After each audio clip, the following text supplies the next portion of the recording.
in a much bigger.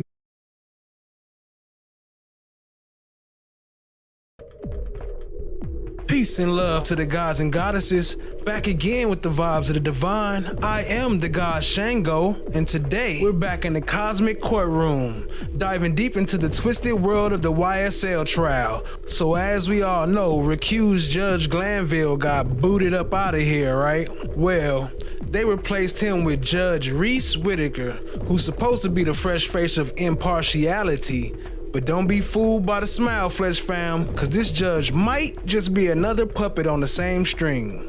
We're gonna peel back the layers of this new judge, exposing the potential bias lurking beneath the surface. Is she really calling the shots? Or is she just another pawn in a much bigger game? Get ready to question everything, cause this episode is gonna blow your mind. Appreciate y'all being here. Hit the like, hit the subscribe, tap in, and share with a friend. Let's go, fam.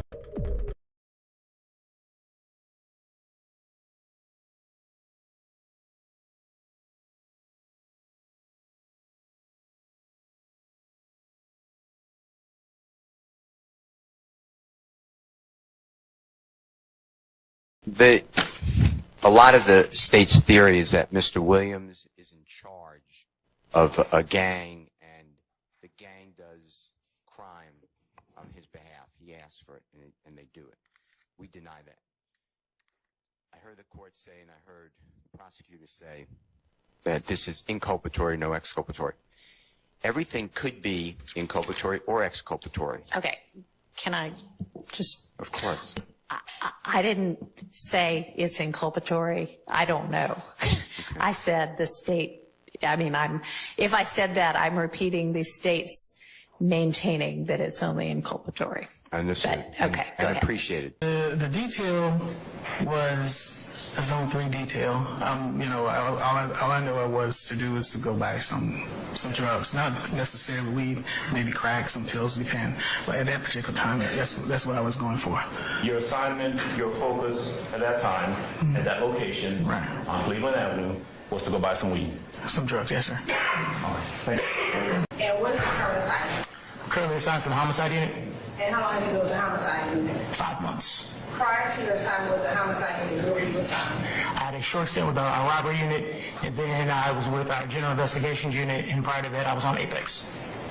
When were you with Apex? From September of 2019 to December of 2022.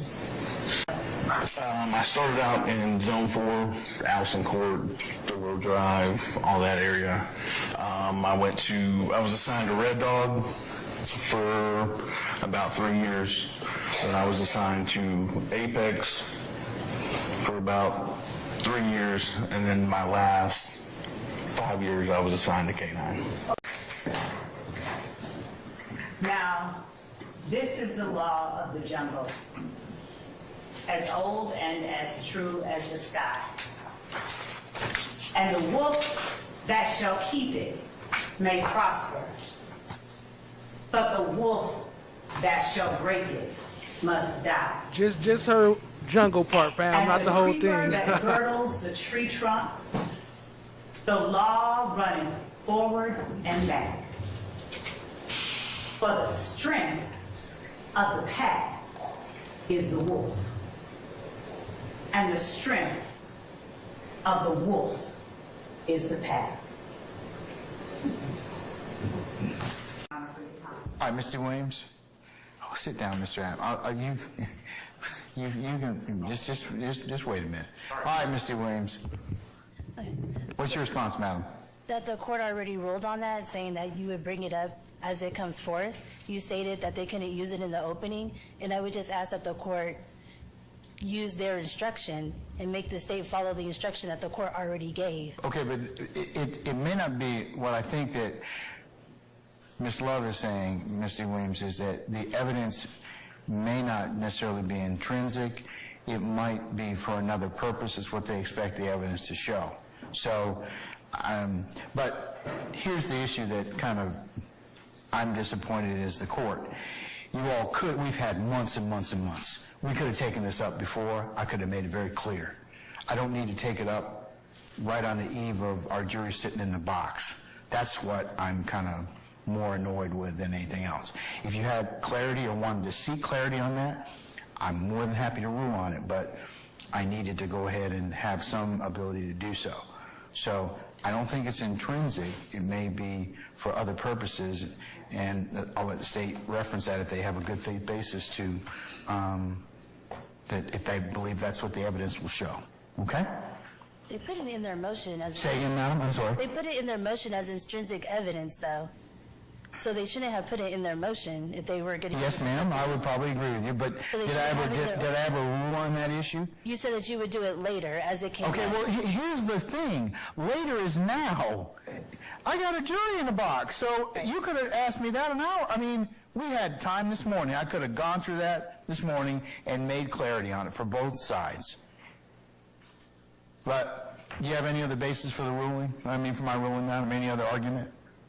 No, just I wish that the court would just follow their own instruction.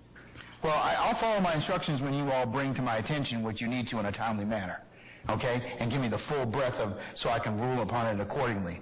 That's what I'd like you all to do. Well, they also have slide 45. They have my client's name on there as gunning down a 23-year-old, Shymel Drinks, and my client has nothing to do with that. That was another area I'm going to correct, I think. But they didn't get that slide presentation earlier. Ms. Love says she is going to remedy that and exclude it. Thank you, Your Honor. Okay, all right. Ms. What's your Love objection specifically, sir? attempted to email us during the break the PowerPoint slides that she is using in opening. I could not open the attachment. I brought that to the attention of her co-counsels and staff, and Mr. Matthews was able to open it. You know, day one wasn't exactly cross-exam, so just give us a little minute. After this, we're going to get into the cross-exams, family. Appreciate you being here. And I looked over his shoulder and was able to see some of it. There are at least a dozen more slides that were never turned over to us, even though the court instructed us to share it with the state and for the state to share with us prior to opening any exhibits for opening argument. And so, I mean, these are all new to us, and I would just ask that the ones that she did not share, she shared 4, that the ones that she did not share be excluded. I'm objecting because the court ordered for us to share these. She did not. Clearly, she did it intentionally. There's also apparently factual errors in them. I would ask that any slides that haven't already been shown to the jury and that she did not disclose be excluded from her opening argument. Since day one with the bull. The majority of day the one. slides have my words, my theory, my work product on them. All right, Mr. App, before I go ahead and respond. Your Honor, no one's suggesting that she had to turn over the text of her opening argument. But if she's going to show a PowerPoint to the jury, that is what the court instructed us to share. We're visual exhibits, and that's what she's doing. She's placing it up on a screen for the jury to see. And whether that's her own words as part of her opening as a PowerPoint, or it's just demonstrative, she could have shared it, and she didn't. And she did it. And she's suggesting now to the court as a work in progress that she hasn't worked on her opening statement until this past weekend. I don't believe that. I think if that's the case, then she's just lying to the court. But if that's not, if it's not the case, and she didn't mean to mislead the court just now, then she could have and should have shared those PowerPoints. As to the photographs, those also could have been shared with prior to opening. If there's, no one's suggesting they're not admissible at trial. If they're admissible, she can admit them at trial. But to show them to the jury now is part of our opening that violates this court's order that we were supposed to share our exhibits for opening prior to trial, which she did not do. So I think they should be excluded from the opening. And if she wants to introduce them later as evidence during the course of the case, then so be it. But I think there is good grounds for this court to, and you know, Your Honor got upset because these issues could have been handled. They didn't have to wait until now. This is wasting time while the jury's waiting. Your Honor's right. And it's not our fault. It's her fault for not doing what the court instructed. And as a result, the appropriate and reasonable remedy is to prevent her from sharing any of these slides with the jury that she did not share with defense counsel prior to today. Slide 15. In slide 15, the third bullet point,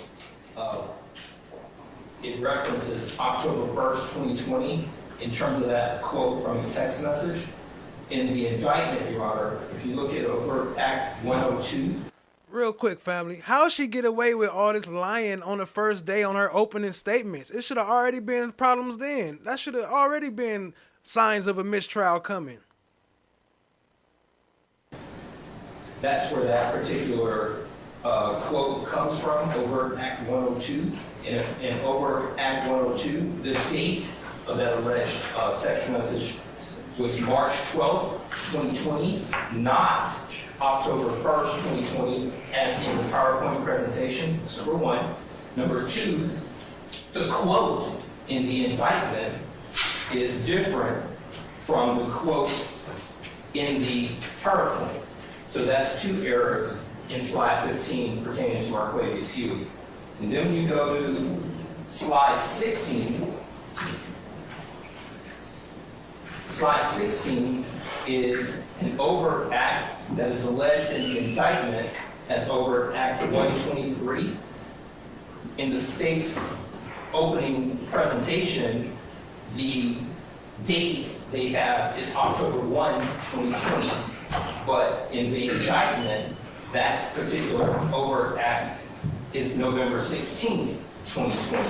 So that's a third error.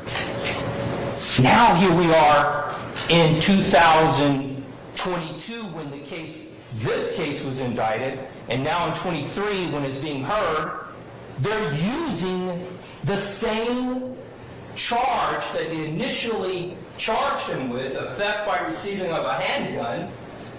They reduce it down to a little misdemeanor, disorderly conduct, and now they say, hey, let's tell the ladies and gentlemen of this RICO trial that this is an overt act in a RICO conspiracy in a YSL case.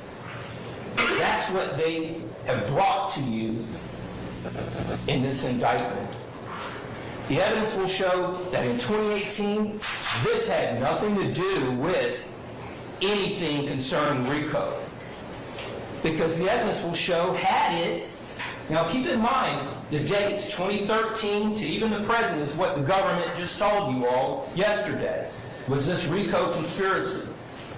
So in 2018, ladies and gentlemen, if this particular overt act has anything to do with a RICO conspiracy today, why did the same agency decide in 2018 that a felony theft by receiving charge negotiated, agreed to, should get reduced down to disorderly conduct? This indictment. Counts 3 through 7 we're going to go through first, and then we're going to go through another grouping of counts. But these are, there are a lot of charges in this indictment with respect to Mr. Huey. There are a lot of charges, right? But when these charges are put together the way that they are supposed to be, you will see as we get through this case that there are two cases that we're dealing with in these groupings, and then we're going to talk about another incident concerning the Fulton County Jail. Experts at all. Yes. All right. You remember that issue that we talked about before about whether or not they would be we had the issue of dual purpose witnesses? Yes. Are any of those going to be for that reason, that utilization? When you say for that utilization, we'll be using the first witness as an expert tomorrow morning. An expert will they testify to facts or any of the investigation? There is one factual matter that they may well testify about that informs their opinion, but it's not one of the investigation, one of the acts that are on the indictment that we are asserting as an overt act, or one of the ones we have or intend to introduce as an overt act. I'll be clearer. Investigator Belknap. Investigator Belknap will be the first witness that we put up, and he was the person who encountered Trontavious Stevens. Y'all remember we talked about not recently, right? In a couple of videos ago. And one of the people to whom Trontavia Stevens said Coming that up. Rock Crew or ROC was their initial name. They started out as Rock Crew, and then they became YSL or Young. Your Honor, I'm thinking about the instruction as it relates to the jury instruction on expert witnesses and their credibility, but it's... Can I point the parties, the court and the parties, to United States? For those of you trying to check your points, it's exclamation point free thug, all one word, exclamation point first. Versus Jet at 908. Is that When the expert portion of the case agent's testimony begins, the district judge should allow the government to lay its foundation and establish the agent's qualifications. After it does, the judge should instruct the jury that the testimony it is about to hear is the witness's opinion, not firsthand knowledge, and that it is for the jury to determine how much weight, if any, to give that opinion. Is to take away from the jury any information about what Detective Belknap bases his opinions on. And then it just leaves a bare opinion with nothing with which to gauge the credibility of those opinions. So respectfully, the state asks that the court not take away the jury's ability to weigh what weight it should give Detective Belknap's opinions by excluding the information that forms the basis of those opinions. That was during an investigation of a separate incident that coincided with and was picked up on our wiretap. During that time, did anything happen to Trontavia Stevens? Objection. Form and engagement at the time. I'll rule the objection. Something or anything that you all found significant in terms of what happened with Rock Crew and its members thereafter? So Mr. Stevens was suspected of committing an armed robbery. All right. That's your objection? Yes, ma'am. Your Honor, as to what was in the report that was posted to social media, again, we are not offering it for any truth of the matter asserted, and we can actually get through this testimony without it. All right. Why is they forever announcing evidence and introducing evidence not for the truth? Like, what the hell is we here for? Ain't we here for the truth? Why are you introducing all this bullshit not for the truth? Hit the like, hit the subscribe, tap in, share with a friend. I'm going to overrule the objection. That was your objection. What was your objection, Mr. Harvey? I didn't deal with that, sir. Testifying about an investigative summary that is indeed hearsay. And if it's not being offered for the truth, then it has no relevance under 401. It's more prejudicial over under 403. And I would ask you to give a cautionary 105 instruction to say this testimony is not offered for the truth of the matter asserted. Yes, ma'am. Your Honor, And I object to arguing these. We have come to the bench for the defense objection. I think we should come to the bench for the argument on our objection.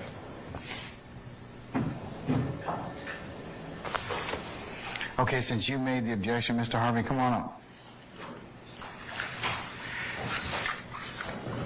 accurate blow-up of the area that you included in your PowerPoint presentation that you showed to the jury? It is. All right. Ms.love, may I gain your assistance? Hang on, this right here.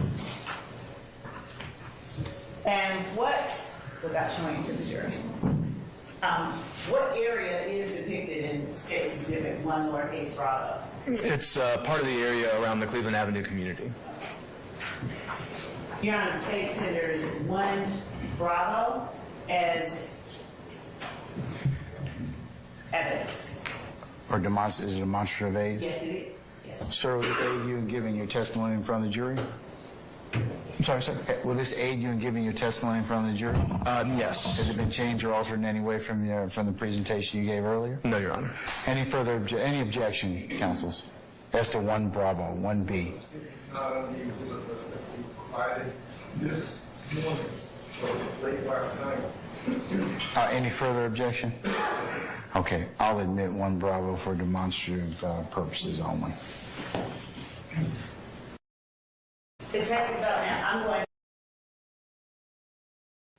I was trying to pause it so y'all could see that bullshit ass cartoon drawing again.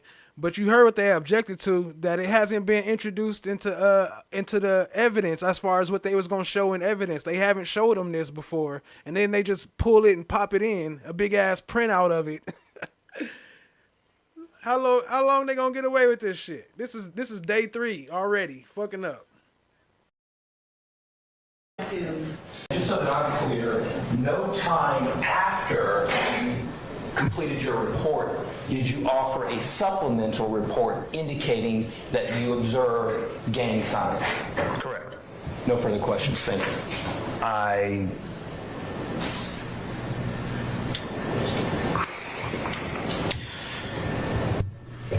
think that let me refer to my report to what I actually wrote.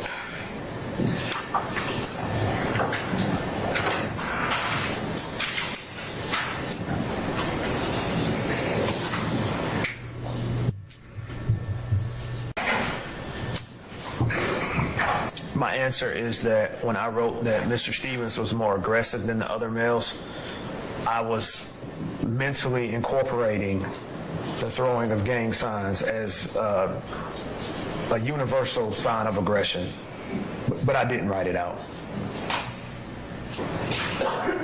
Anything further, madam?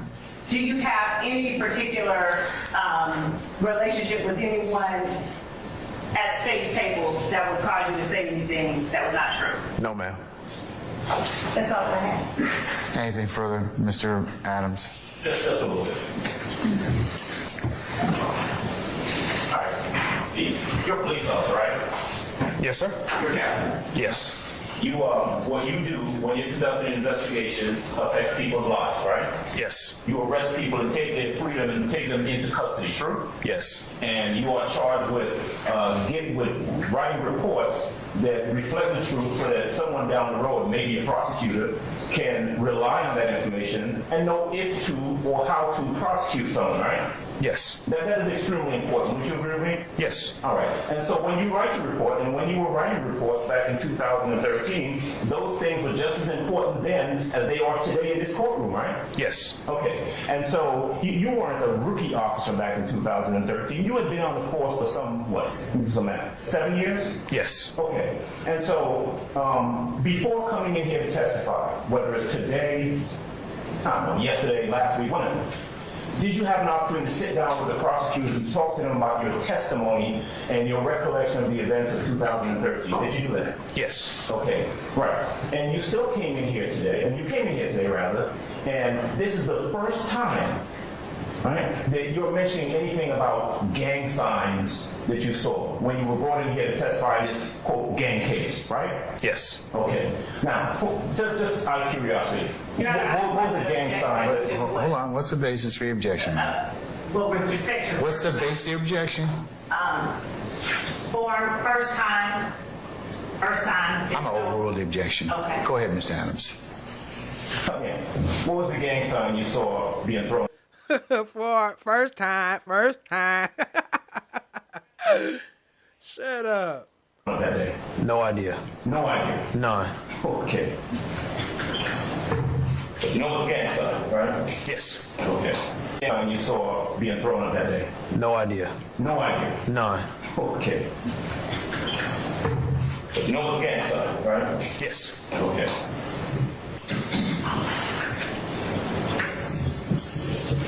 You said something a while ago I wanted to touch on real quick. You said that you will, quote, your words now, mentally incorporating the gang sign in describing the person as being the most aggressive. Is that what you said? I did. Mentally incorporating it. But you don't know what gang sign we're talking about. No, sir. All right. That's all I have. All right. and he asked you, is this the first time that you mentioned gang activity? What did you mean him to, or what did you understand him to be when he says first time? It's not the total amount of marijuana. What did you mean when you asked him, what did you think he mean when he said first time? What the fuck? What the fuck you think? And I just charged him separately for... Yes. Okay, and the possession with intent to distribute marijuana was for the 50 individual baggies of marijuana found on his person, correct? Correct.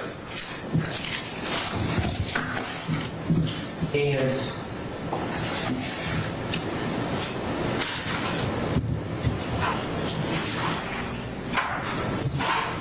So why don't you all work, at least as to this, at this point in time, would be proper. So why don't you all work on that in the next 5 minutes? It doesn't need to be anything substantial, just probably a couple sentences, and I'll give that to them before this particular, they consider this particular conviction. Your Honor, actually, I do have an objection as to a limiting instruction, and this is why. Act 3 of count 1 is alleged to be an overt act in furtherance of a conspiracy with which Jeffrey Williams is charged. Act 3, what, count 1? Act 3 of count 1. That defendant Shannon Stillwell and associate YSL did commit the felony offense of possession of marijuana with the intent to distribute in violation of Georgia law pursuant to OCGA 161330J1, which is an act of racketeering activity under 161435A, and an overt act in furtherance of the conspiracy. So there is no limiting instruction as to the conviction for Shannon Stillwell and Mr. Williams and the other defendants sitting at the table today. Mr. Steele, anything further? Yes, that's respectfully inaccurate. That is, it's testimonial evidence. Jefferson driving one has co-indictee case as well. Still said that's respectfully inaccurate. A gang case conspiracy, and the fact that some co-conspirator, alleged co-conspirator in that indictment was found guilty or pled guilty is testimonial evidence and cannot be used against the other people who objected to it.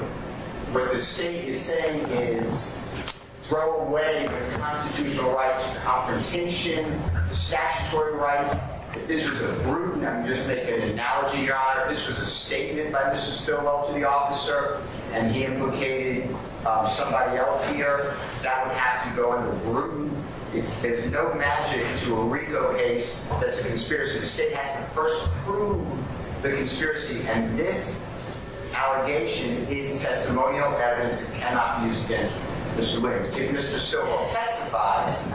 Mr. Steele, we're going to have to just fundamentally disagree on how you read State versus Jefferson. I've taken a look at Jefferson.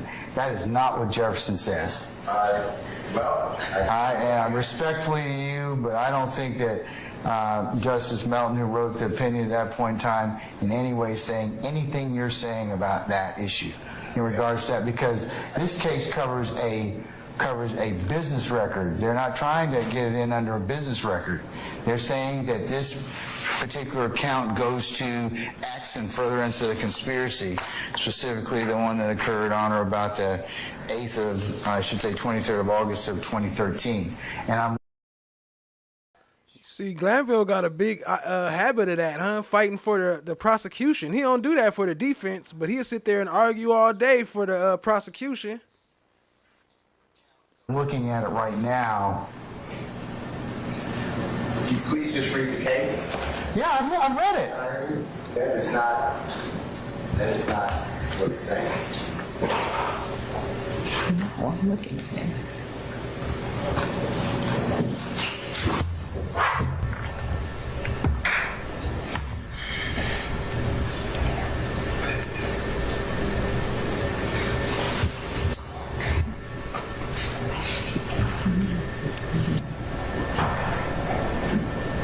Division 2, I'm sorry, it says, don't use it right now, so I see it. They claim that trial court hereby concluding that Jefferson. So, all right. In this case, they conclude that the trial court erred in ruling that the prior convictions are wholly inadmissible. Facts that watch the rise. Look at them, still fighting. Exactly. Like other evidence, got to read on a little further. Admission of evidence in gang activity is committed to the sound discretion of the trial court, and the court's decision to admit or exclude such evidence will not be disturbed on appeal absent abuse of discretion.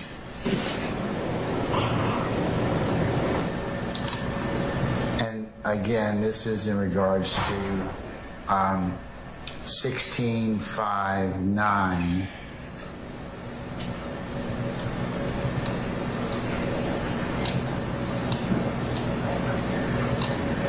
And, you know, the state in this particular count is alleging the conspiracy counts 1614 for Charlie and 1614 for Bravo of count 1. So anything else, sir? Yes, this is the rules of engagement, like you use the term. This is a competition clause issue. The testimonial evidence cannot be used against anyone but Mr. Stilwell, and that's why the limited instruction is being requested. And that's what State versus Thomas said. That's what Jefferson versus State said. But you have a conspiracy. That's the a conspiracy means more than one person. So it may not be admissible, just like evidence, as you know, Mr. Steele, having done this a while. Evidence may be admissible for one reason and inadmissible for others. But in a conspiracy allegation, this is what the state's trying to admit. In terms of that, they're using that for that particular purpose. Conspiracy doesn't do away with statutes or constitutional rights. I understand that, sir. I do. The state will not be able to, the court will not find one case that says under 1664 A, B, or C, somehow this is admissible. It's respectfully, Your Honor. But you're doing it under 1615.9, 1615.3. So that's a little different than what I'm being asked to resolve in this particular issue. No, that's the state. How long is this they gonna go back and forth without the prosecution having to say nothing? This is a debate between Glanville and Steele. Why? How, Sway? Appreciate y'all being here. Hit the like, hit the subscribe, tap in, share with a friend. They tried to get it in under conspiracy statute of 6. Those are gang statutes. And it says that the conviction of one gang member shall be admissible against another. And the Supreme Court of Georgia, Jefferson, said that would make the statute unconstitutional. Have they declared that statute unconstitutional? It would make the gang statute unconstitutional. Have they declared that unconstitutional, Mr. Steele? Yes or no? Well, it said no. It said because it cannot be used against anyone but that person who pled guilty. That's how it's not. Otherwise, Hold on real quick. My bad, family. Did you see Adam's face when he realized the judge didn't realize what he was reading and how he just went backwards? Did you see how he caught that? Watch. I'm going to go back 10 seconds. that's what. Yes or no? Well, it said no. It said because it cannot be used against anyone but that person who pled guilty. That's how it's not. Otherwise, it would be. That's what Justice Nelson wrote on the opinion that you first read on Jefferson. So my point is, we're putting in clearly testimony. It happens in court. It happens for prosecution. He pleads guilty. I can't cross-examine it. Maybe he pled guilty because he said, I got out of jail that day. I don't have a lawyer. They promised that they wouldn't charge my bribe. I don't have any way to cross-examine him. And what the state is wrongly leading this, we're trying to lead this on, we'll put down the path of saying, well, everything comes in against everybody. That's for a jury to determine if they find a conspiracy, and then it's not against everyone. If Mr. Williams, let's say, is in a conspiracy, then the court's going to charge the overt act of Mr. Stilwell, for instance, in this case. If that's done and furthers a conspiracy, It doesn't have to be the act of Mr. Williams. If Mr. Williams is part of that conspiracy, then the RICO is proven.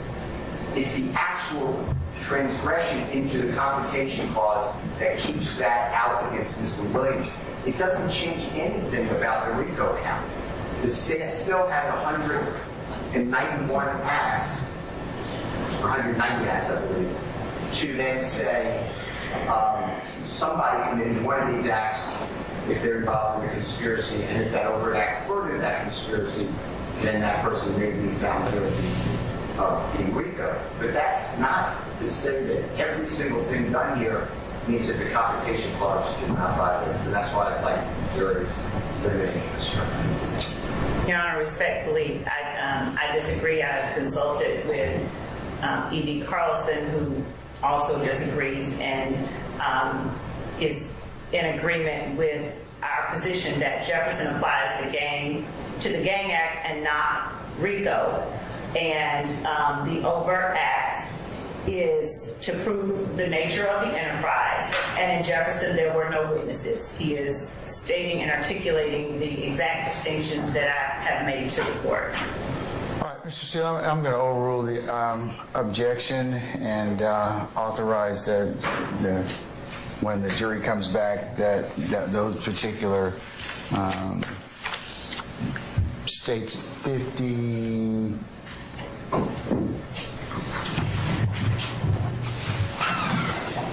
53 Delta will be admissible, and then I will note that there is a continuing objection.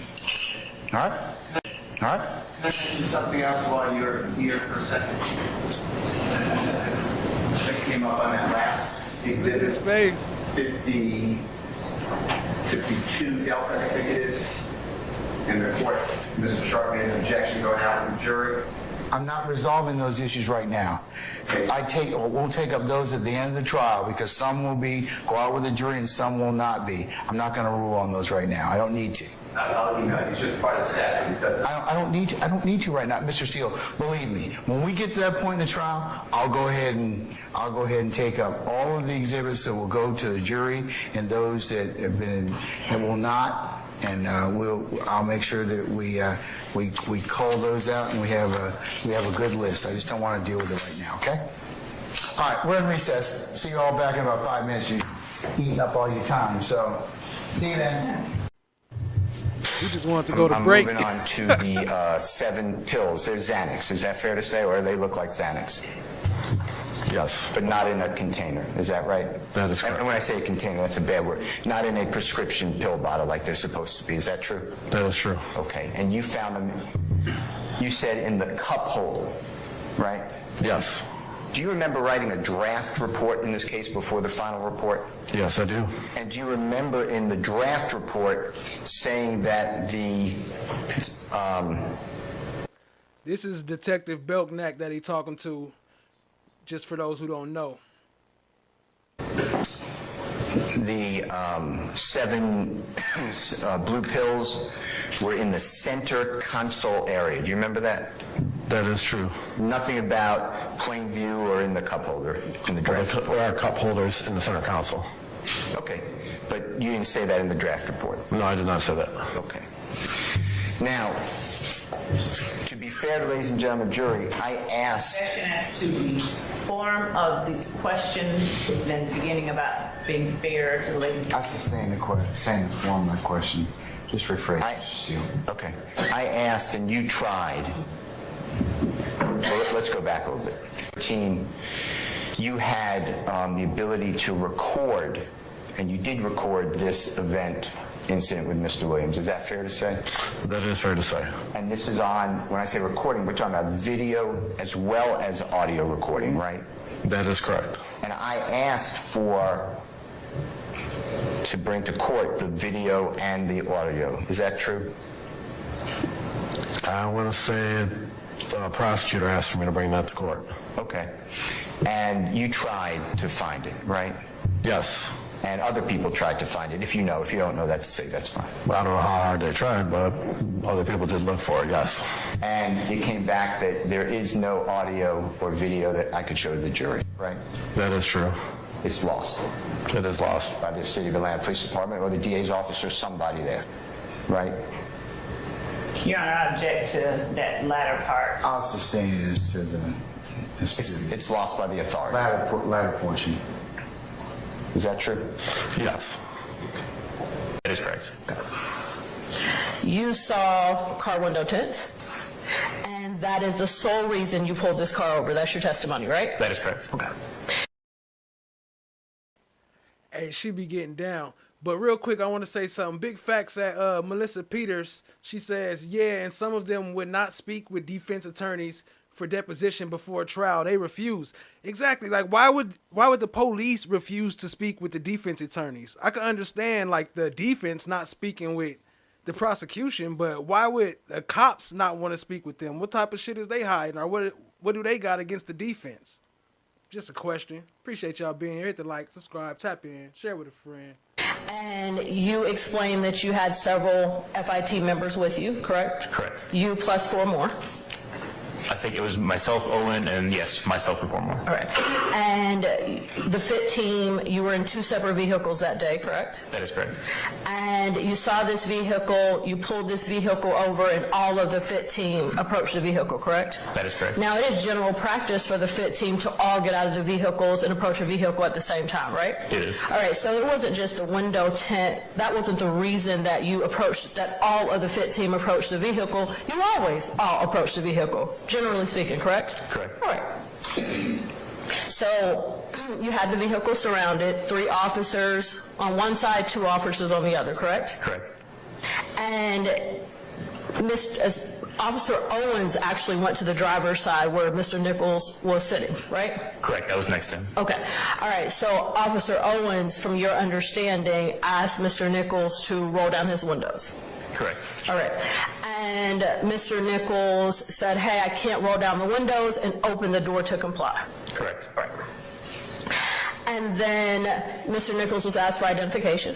Correct. He explained that he didn't have any. Correct. Up until this point, Mr. Nichols was being cooperative with you, fair? He was.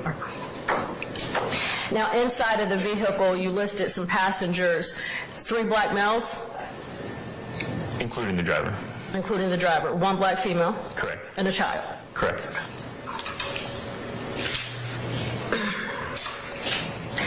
All right, so Pay attention to Westmoreland. She about to get into him. She be chopping them up. So at this point, after Mr. Nichols explains that he does not have his identification, he's detained. Correct. He's taken back to the patrol car. Yes. Right? And you're with him in the patrol car. Yes. All right, so Officer Owens spoke to Nichols, but you took Mr. Nichols to the patrol car, correct? Correct. All right, and you asked Mr. Nichols for his identifying information, correct? Yes. And he gave it to you. He did. He gave you his real name, correct? Yes. All right. Now, while you were in the car, there was another officer with you, Officer Chisholm? Correct. Is that correct? And Officer Chisholm, from your understanding, separated the female passenger from her child and the other occupants in the car, correct? She asked her to step out. Yes, and she had a private conversation. Yes. One that you weren't privy to. That is correct. Okay, let me ask you about that. Body cameras, it was body footage of this traffic stop, right? Yes. Okay, and body footage lasts for 5 years. Depending on the case, yes. Depending on the case, but in this case, the body camera footage was supposed to be retained for 5 years, correct? Correct. All right, so when this case was originally indicted May 9th of 2022, and remember, this incident happened July 3rd of 17. That was within the 5 years. Correct. Did you receive any type of notification or instruction from the government to say, hey, retain this body camera footage? I did not. Okay. Do you know if any other members of the FIT team, and this is just to your knowledge, do you know if they were told, hey, retain this footage? To my knowledge, no. All right, so the car was searched. Yes. And you have testified that you found some pills, correct? Yes. 2 pills, and that you found 2 baggies of some type of solid substance. Correct. And you have testified suspected substance because you don't know, right? You're not the GBI. Correct. You didn't test these things. No. All right. All right, now, several individuals were arrested, right? All of the adult passengers. Correct. All right, let's talk about that a little bit. Miss Pierre, she was the registered owner of the car, correct? All right. And Ms. Pierre was arrested that day for the suspected 2 baggies, right? Correct. All right, so she was arrested for trafficking with that. She was also arrested for the pills. Correct. Okay. And she was also arrested of a drug-related object, right? That is correct. Okay. All right, and Mr. Norman Harris, he was arrested, correct? All right, and Mr. Harris, he was arrested for the pills, right? He was. And he was arrested for trafficking in illegal drugs, correct? He was. All right. And Mr. Harris was later, from your understanding, was later indicted for the firearm, but you did not arrest him for possession of a firearm, correct? From the information that I've gathered since, correct. All right, and so that was not your decision to arrest Mr. Harris for the firearm, correct? Correct. All right, so that would have had to be the prosecution. You had nothing to do with that. That was not my charges. All right. And Brandon Warren, he was arrested. He was. Let's talk about that briefly. Mr. Warren was arrested for trafficking. He was. So that's the 2 baggies, right? And Mr. Norman was arrested for the suspected pills. He was. All right. And Mr. Norman was also arrested for the drugs in a different container, correct? You said Mr. Norman that time. Mr. Warren. Yes. Okay. And Mr. Warren was also arrested for possession of a firearm. He was. Okay. And then Mr. Nichols was arrested. He was. Okay. Now, officer, let me ask you this. You did not arrest Mr. Nichols for anything gang-related, correct? I did not. You did not. And you did not arrest any of the individuals in this vehicle with any gang charges, right? I did not. Okay. And you wrote a report in this case? I did. And you're trained to write reports? Correct. All right. And you're trained that if you need to supplement a report, that you can supplement a report, correct? That is correct. All right. And you're trained on how to write an affidavit for a warrant, correct? And you are trained to how to write a citation, correct? All right. So in this case, you wrote pretty much the list that I just gave you, right? That is correct. All right. And in any of the reports or any of the lists that I just gave you, you did not report anything in reference to any type of gang activity with this traffic stop, correct? I do not know. All right. And you didn't report anything in reference to any type of gang activity in reference to what you seized, correct? Correct. All right. So gang just wasn't mentioned, correct? All right.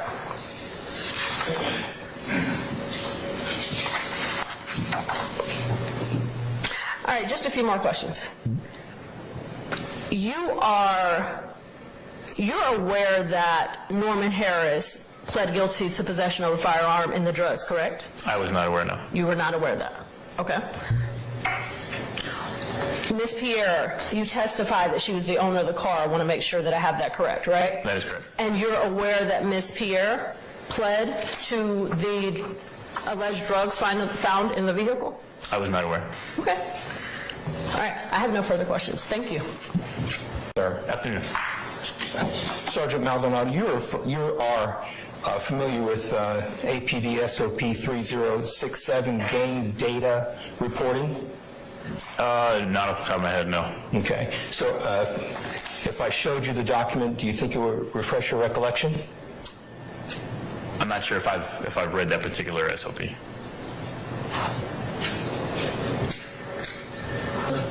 May I approach on? I would object when he said he's not aware of it. He said I think he stated that if he saw it, he may or may not be aware of it.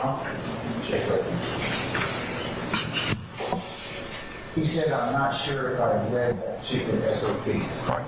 So perhaps if I could show it to him, see if he's read it. That's fine. You have to mark it as Of that particular SOP as a veteran with the Atlanta Police Department.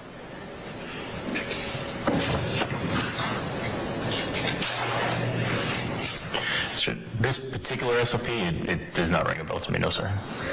So then it doesn't ring a bell, but as an Atlanta Police Department officer, you then don't know or have not been familiar with the fact that responding officers have a responsibility to collect and record any evidence that tends to indicate gang involvement. Through through regular training, but as far as reading that in the SOP, no, sir. Okay. Are you required as a sergeant with APD to be familiar and abreast of the various SOPs within your agency? I am. And this one you're not? That is correct. Okay. No further questions. You do not know when this video, the social media post, you do not know when it was created, correct? I do not. All right.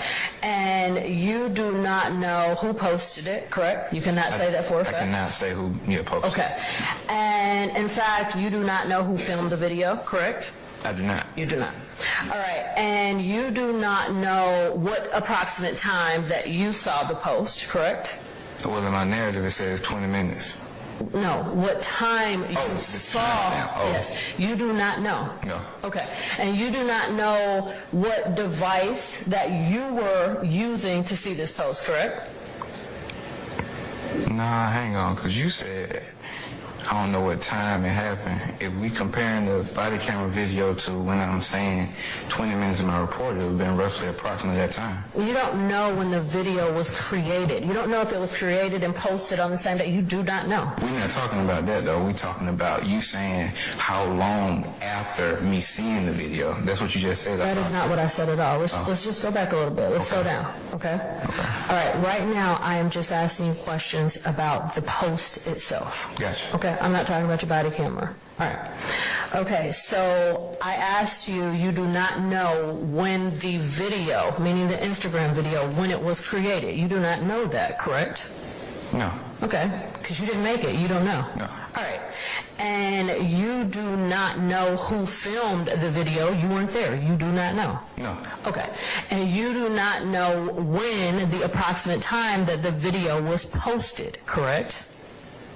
No. Okay. And you do not know where you were when you were watching this video, correct? No. Okay. And in fact, you do not know the device that you even used to watch this video, right? My city cell phone. Huh? My city cell? You're saying your cell phone? Yeah, my city cell phone. Your city cell phone? Okay. Do you remember another occasion where I asked you that question? Yeah. Okay. All right. And you don't remember saying that you did not know? I'm pretty sure I said my city cell phone at that time as well. All right. Don't worry. We can move on. All right. So you're watching this post, right? And you see what you believe to be a small bag of marijuana, correct? Yes. All right. And you see this post and you call your supervisor? I notify him, yes. All right. And you get a caravan together? Yes. All right. And you find a staging location? Yes. Okay. And and several officers meet you at the staging location? Yes. All right. And you do this briefing session with your other officers? Yes. To go get this marijuana? Yes. Okay. All right. So you arrive at the apartment. So they doing all that for some marijuana. And then they open up a shop right down the street. Come on now. Complex, right? Yes. And when you get there, and how much marijuana? They only had, what, 14 grams? 16 grams? Not even an ounce. Mr. Nichols, who you believe to be Mr. Nichols, he's not even in that car, the gray car anymore, correct? Correct. Okay. And let me ask you a question. Let me make sure that I'm clear on this. You saw another post on that same social media account from the day before or earlier that day with the same clothes on, correct? Yes. Okay. All right, so anyway, so you get to the apartment. Mr. Nichols is not in the white Toyota. No. He's in the white Toyota. Excuse me, he's not in the gray Sonic. Yes. Okay. And in fact, he's now in a different car. He's in a white Toyota, right? Yes. All right. And there are two other people in the white Toyota with him, correct? Yes. Right. The two females that we just saw. Yes. Okay. And there are several individuals standing outside. That's fair. Yes. Okay. And of these individuals standing outside, they're males, they're females, it's both, right? Yes. Okay. And so let me ask you, sitting on top of the gray car, okay? The gray car. Okay. You saw individuals sitting on the gray car, right? Yes, sir. All right, and you saw individuals standing beside the gray car, correct? Yes. None of which was Mr. Nichols. Correct. All right.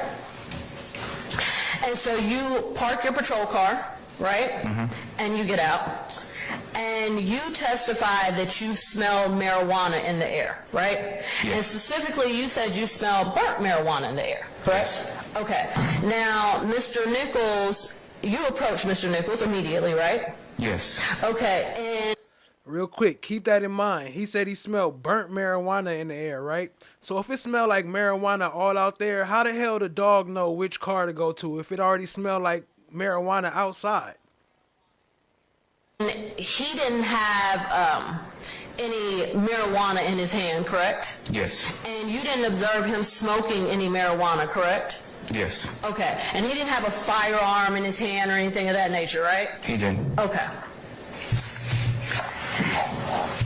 And as a matter of fact, when you approached Mr. Nichols, you and the other individuals, you asked him about marijuana, right? I did. And Mr. Nichols told you he didn't have any. He did. Okay. And as a matter of fact, Mr. Nichols said, "Officer, you can search me." He did. Okay. You asked Mr. Nichols for his name. I did. He provided it to you. He did. He gave you his real name. He did. It's fair to say he was cooperative. He was. Okay. Now, several other individuals was outside. You checked their IDs, correct? I did. Okay. And you put them in handcuffs. Yeah, somebody did. Okay. And you didn't see them committing any crimes? No. Okay. Key point right there. Put them all in handcuffs and didn't see none of them committing no crimes? Why? And it would be fair to say throughout your whole time in this apartment complex that all of these individuals, they didn't give you any trouble, did they? No. Pretty cooperative. They were. Okay. All right, so now you called for the K-9 unit, right? Checked on the ETA, yes. Okay. And you observed the K-9 unit patrol, walk around the area with the K-9 officer, right? I did. Okay. And out of all of these individuals outside and the cars outside, you didn't observe the K-9 alert anything beside that one car, right? To my knowledge. To your knowledge, okay. All right, so out of all of the individuals that was congregating that evening, no one else was arrested, right? Correct. All right, so they weren't arrested for drugs, right? Correct. Okay, and they weren't arrested for guns, right? Correct. All right, so you didn't find, crimes out there beside the one that you said that you arrested Mr. Nichols for, right? Correct. Okay. All right, and so you based your arrest for Mr. Nichols solely on what was in the gray car, right? Yes. Okay, and the gray car that he was not in when you arrived? Yes. Okay, the gray car that you couldn't pinpoint what time that he may have been in that car, correct? You don't know, I asked you that earlier.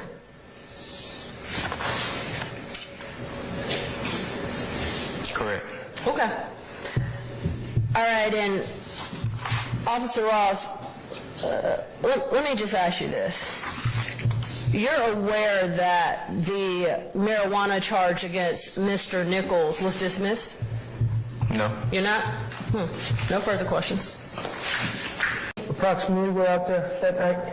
I'm not sure. Who are you referring to? Who are you referring to? Officers? No, not officers, civilians, citizens. More than 3. More than 3? Was it more than 10? I'm not sure. Okay. How many total people were detained? The people near the vehicle and the people inside the vehicle. And how many people was that? Without looking at the video, I'm not sure. Give me an estimate. I'm going to guess maybe 5 at least. 5? And how many people were put in handcuffs? I'm not sure. Okay. Was it multiple people that were put in handcuffs? Yes. Okay. And what was the total amount of marijuana seized? 17 grams. And that's a misdemeanor amount? Standalone, yes. Okay. You also testified to, as an officer, seeing firearms with drugs a lot. Yes. Okay, and your testimony was the reason for that is because the people with the drugs don't want the drugs taken. Or the proceeds. Or their money taken. Yes. So your testimony as an expert is... He didn't say that. Or as an officer, excuse me, thank you, Your Honor, is that drug dealers have guns to avoid being robbed, correct? It's one of the reasons. All right, thank you. Anybody else? You started talking and you were asking questions towards the end of your direct examination about your time patrolling the area, and you said that you are familiar with that Cleveland area. Is that correct? Yes. You asked some questions about, quote, gang activity or gang whatever in that area, right? Yes. And you said that you know that there's some people who, quote, throw up gang signs, I think is what you said, right? I believe that to be a gang sign, yes. Right. Okay. Sign you threw up while you were on the stand a little while ago was something that you said, well, that's recognized as that's what I know to be a YSL gang sign or something like that. Is that what you said? Yes. Okay. So let me bring this back around to this incident. You see a video on Instagram, right? Yes. You decide based on the video where someone's got what looks like some marijuana in their possession inside of a car, that you're going to go to that location and conduct an investigation, or I guess go find a weed, right? Conduct an investigation, yes. Right. You went over there with a bunch of other officers. I think your word was caravan. Right? Yes. To go locate this weed that you saw in the car, right? To investigate the marijuana, yes. Gotcha. Right. And you were very interested in doing this because you even called for the canine before you went out there. Yes. Right? Make sure that as you go over to this, wherever this location is, where someone's got a little bit of marijuana or some marijuana in a car, you're fully prepared, you and the other officers, right? Yes. And there's a canine coming to make sure that when you get there, you got what you need to search or find whatever you got to find, right? Yes. You get there, and as we just discussed a little while ago, there's some folks who live in the area, some citizens, right, who are there standing around, right? I don't know where they live at, but... Yeah, you know they're there, right? Yeah, they're there. I mean, they're not running all over the place. They're there in the location, this apartment complex where you are, right? Yes. Right? And what you do then is you all get out of the car and start talking to them and you detain them, right? Yes. And in fact, I think the way you described it, as you walk up,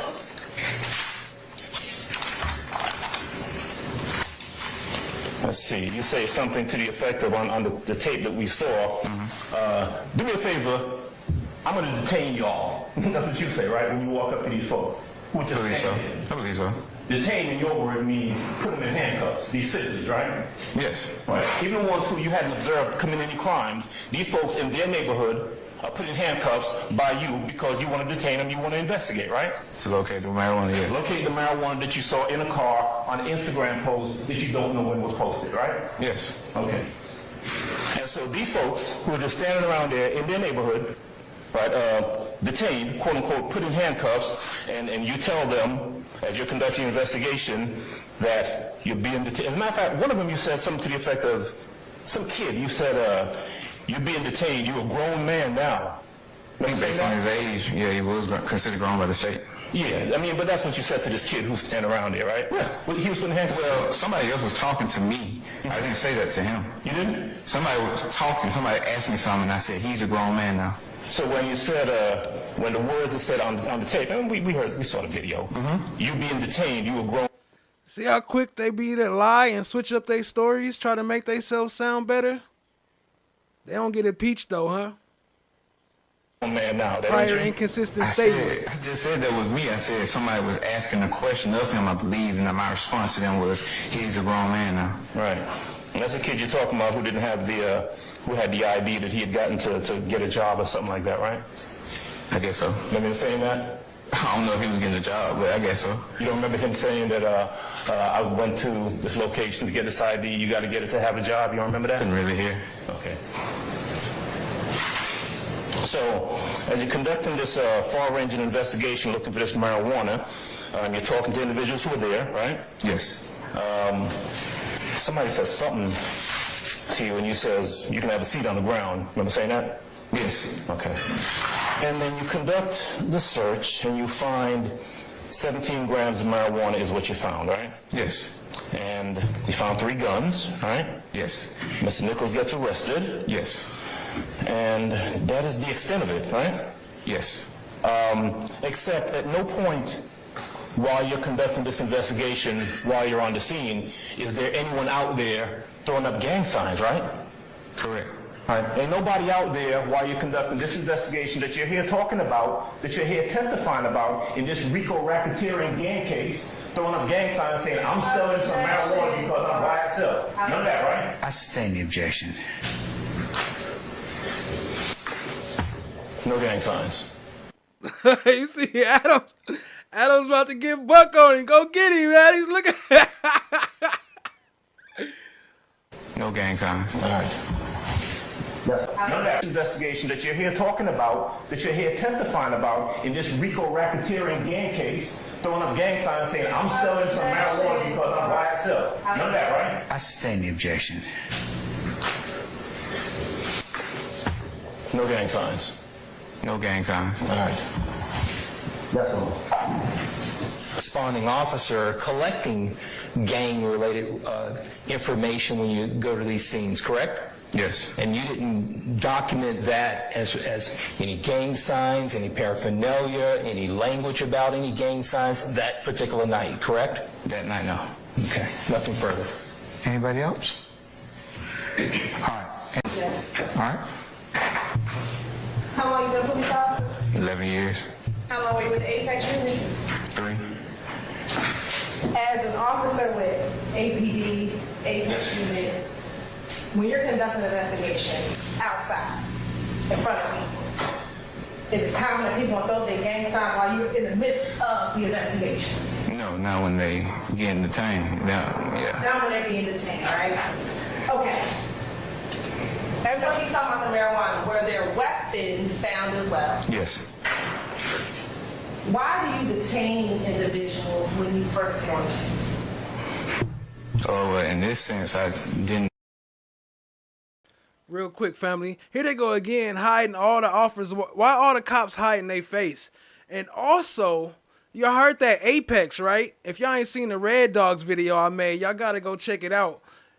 The Red Dogs, Apex, Scorpion, Titans, they all the same shit, man. Crooked ass cops. Know who actually, had the marijuana. We were there to conduct the actual investigation. Had several individuals in a separate car that was nearby the car in question, and I had individuals sitting on and standing, immediately behind that vehicle as well. So, yes. And from the video, did you put her in handcuffs? Yes. Was she in handcuffs from the video, the driver? Oh, the driver, I'm not sure about her. Okay. Was the passenger, was she please? Yes. Officer Ross, the state just asked you about the firearms in the vehicle, right? Yes. You remember that? Yes. All right, so you're aware that you charged, and I think you went over this a little bit, and you're direct, Mr. Nichols with 1, 2, 3 possession of firearms during commission of a felony, correct? Yes. All right, and you're aware that they were no pros, dismissed? Yeah. Oh, no, I wasn't aware, but okay. Okay. All right, and you said that it was 3 guns, right? Yes. Okay, and you're aware that the possession of a firearm by a convicted felon, that 2 of those counts, you're aware they were dismissed? No. You're not? Okay. All right, now, you charged Mr. Nichols, right? You filled out the arrest warrants. And you did not arrest Mr. Nichols for any gang charge, correct? Correct. All right. I'm finished, Your Honor. Anybody else? You asked a question that you answered about the term 12. Remember that? Yes. You said that 12 refers to police, right? Yes. You said that 12 normally is people yell out 12 to alert folks that the police are coming, right? Yes. Would it surprise you? I mean, would you be surprised that people in the community might yell out 12 when the experience that they have is police coming in and folks who haven't done anything are just thrown in handcuffs and detained when they haven't been observed committing any crime? You think people might be concerned by the police and might want to warn about the police coming in the community when they see that kind of stuff over and over again? Are you referring to this incident? Sure. Well, this incident and any other incident where something like this happens. Well, I'm not sure about any other incident, but as it refers to this incident, I believe that there was justification for detaining people, so I'm not sure what they will feel. Justification for putting folks in cuffs even if they hadn't done anything? They would be. I sustain the objection. Yeah. Y'all, so when you just talked about this a while ago, detaining folks to make sure you can conduct the investigation, put them in cuffs, do this up in Sandy Springs too? You said do they? Mr. Adams, Improper. please don't do that. That's improper commentary. Well, No, it's improper commentary. okay. I'm sustaining the objection. Okay, objection, understand. That's all I've got. All right. Anything else from the seat? One question. We'll see. Do you have control of how the DA's office disposes of cases? No. And on that Instagram post of him in the single picture, was the word slime on his Instagram post? It was. And was that within the time frame of his videos? It was. And your understanding is slime one of those gang graffiti that you would see on the wall? Some of the graffiti you would see on the wall. I sustain it as deleting. Have you seen that word slime as graffiti? Yes. I started out in Zone 4, Allison Court, Dover Drive, all that area. I was assigned to Red Dog for about 3 years. Then I was assigned to Apex for about 3 years. And then my last 5 years, I was assigned to K9. One bag with a few tablets, correct? That's correct. All right. And you received another bag with one tablet. That is correct. Okay, so we're at 2 bags? Yes, ma'am. All right. And then you received 3 bags with a solid substance. That is correct. Okay. So total, it was 5 bags. Yes, ma'am. And you're sure? Yes, ma'am. Okay. All right, so let's go over each bag one at a time. Okay? Okay. All right. First, the bag with a few tablets. That's the way you received it in a sealed bag, correct? That is correct. Okay. All right, and you did not test that bag. That is correct. I did perform no chemical analysis whatsoever. Okay. All right, and then let's go to bag 2. Okay. Okay. All right, so bag 2, 1 tablet, correct? Yes. Okay, and you didn't test that? That is correct. All right. All right, so we're down to the last 3 bags, right? Yes, ma'am. Okay. And I just want to make sure because I want to get it right. In those 3 bags, there was solid substance in each bag, correct? Okay. So when the arresting officer in this case stated that he sees 2 bags with substance, you received an extra bag. All I can say is that when I opened the sealed package, I received 3 different bags. I'm not aware of what the officer seized at the time. Okay. So as the officer stated that he seized only 2 bags with substance in them, you received 3 bags. That is correct. Okay. Okay. And out of the 3 bags that you received, you only tested 1. That is correct. Okay. So you have 3 bags, 1, I'm saying extra, and you only tested 1. That is correct. Okay. Now, Yo, my bad, family. I had to go grab something to drink real quick. But y'all heard the last person say he was Apex and Red Dog too also, right? The K9? The K9 dude that brought the K9? He was with Red Dog and Apex too. Some more crooked-ass cops. Let me ask you this. You explained the GBI protocol to us in testing, correct? Yes, ma'am. All right. So if the prosecuting attorney called you and asked you to test those pills, you most certainly would have done so, correct? Absolutely. And you did not receive a call to test those pills, correct? I did not know. Okay. Now, the one bag that you did test, that bag turned out to be bath salts, That is correct. not MDMA. Not MDMA. Okay. All right, and that was the extent of your involvement in this case, was testing the one bag. Yes, ma'am. All right, let me ask you.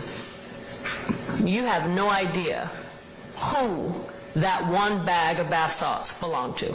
No idea whatsoever. I have no further questions. Thank you. Welcome. Experience as a forensic chemist, does MDMA come in a, can MDMA come in a powder form? It can. Overruled. Can it come in a powder form as well? Yes, it can. And are there times where ice may come in label one thing, but once you test it, you identify it as something else? What do you mean by labeled? Oh yes, what was marked on here? What's marked on here? It says 2 clear sandwich bags of MDMA. Okay.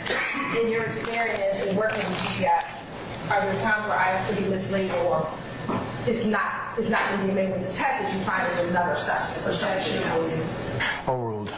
Yes, that can happen. Okay.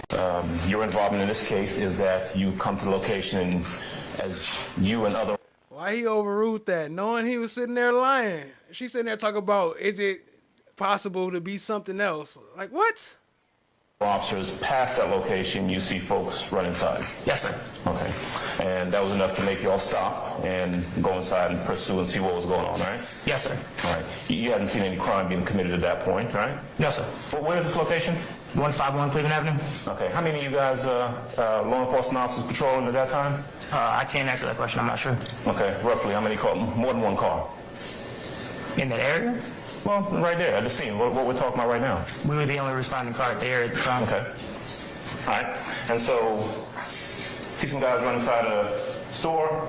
You guys going inside. You rotation in there or just going in the Just walk in. All right. You go back. You encounter these folks, and you make them come outside. Yes. Yes, sir. All right. Anybody handcuffed or anything like that? No, sir. Okay. Y'all just talking to them at this point, right? Yes, sir. And at some point, if I understand correctly, you found what you believe to be a rock of crack cocaine, and Mr. Beebe was charged with that. Yes, sir. All right. And you remember the incident? You remember Mr. Beebe? Yes, sir. All right. You don't see him here, right? He's not in here. Not to my knowledge, no, sir. Okay. That's the only thing you charged him with, right? Yes, sir. All right. You didn't have any reason to, and you certainly did not believe there's anything to charge him with other than being in possession of a rock of crack cocaine, right? I charged him accordingly based on the facts of the case. Yes, sir. All right, according to the facts of the case. Yes, sir. What you're testifying to is exactly what happened that day, and everything was involved on that day, right? Yes, sir. All right. You didn't charge him with a gang crime, did you? No, sir. No basis to. No, sir. All right. That's all I have. Thank you, Judge.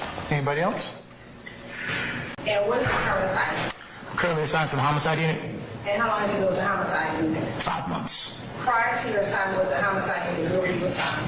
I had a short stint with our robbery unit, and then I was with our general investigations unit, and prior to that, I was on Apex. When? Prior to that, he was on what? Another Apex? Apex, Red Dog, Titans. I got the video. Go check it out. Where were you with Apex? From September of 2019 to December of 2022. No, well, I was also part of the Zone 415.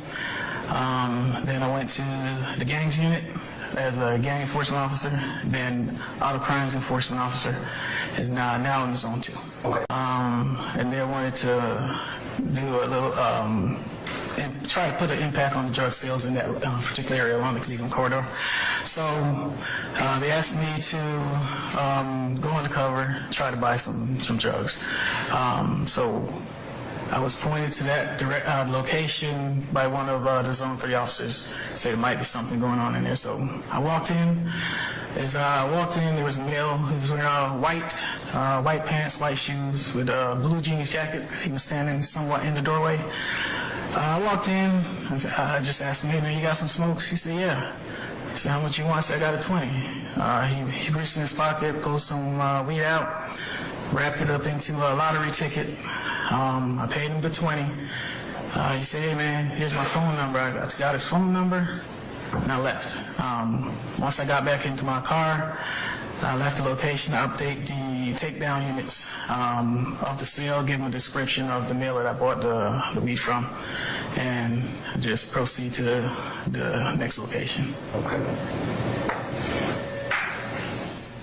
Now, you made reference to a transaction at 151 Cleveland Avenue.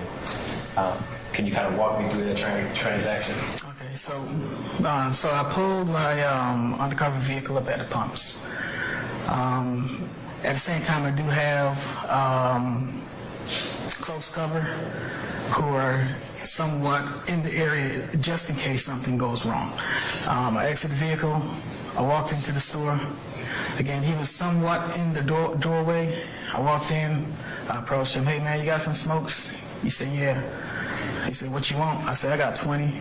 I gave him the 20. He rolled up some marijuana, dropped it into a lottery ticket, one of those things you find at the counter, rolled it up, I handed him the money. As I was about to walk off, he said, "Hey, big bro, here's my phone number." I took his phone number. I'll overrule the objection. Officer Applewhite, in what capacity were you working on May 9th, 2020? Undercover. And how many undercovers had you, how many times have you gone undercover before? That actually was... I'm sorry, who said that? I'm going to overrule the objection. I'll sustain the objection, I should say. Who did you come in contact with on May 9th, 2020? I think it's Travius. I'm sorry, hold on. DeAndre Beebe. Yeah, DeAndre Beebe.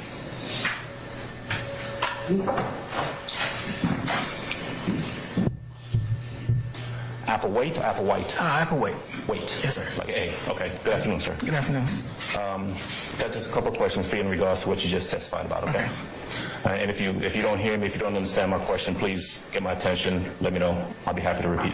Okay? All right. So this is May of 2020 that we're talking about in this case, right?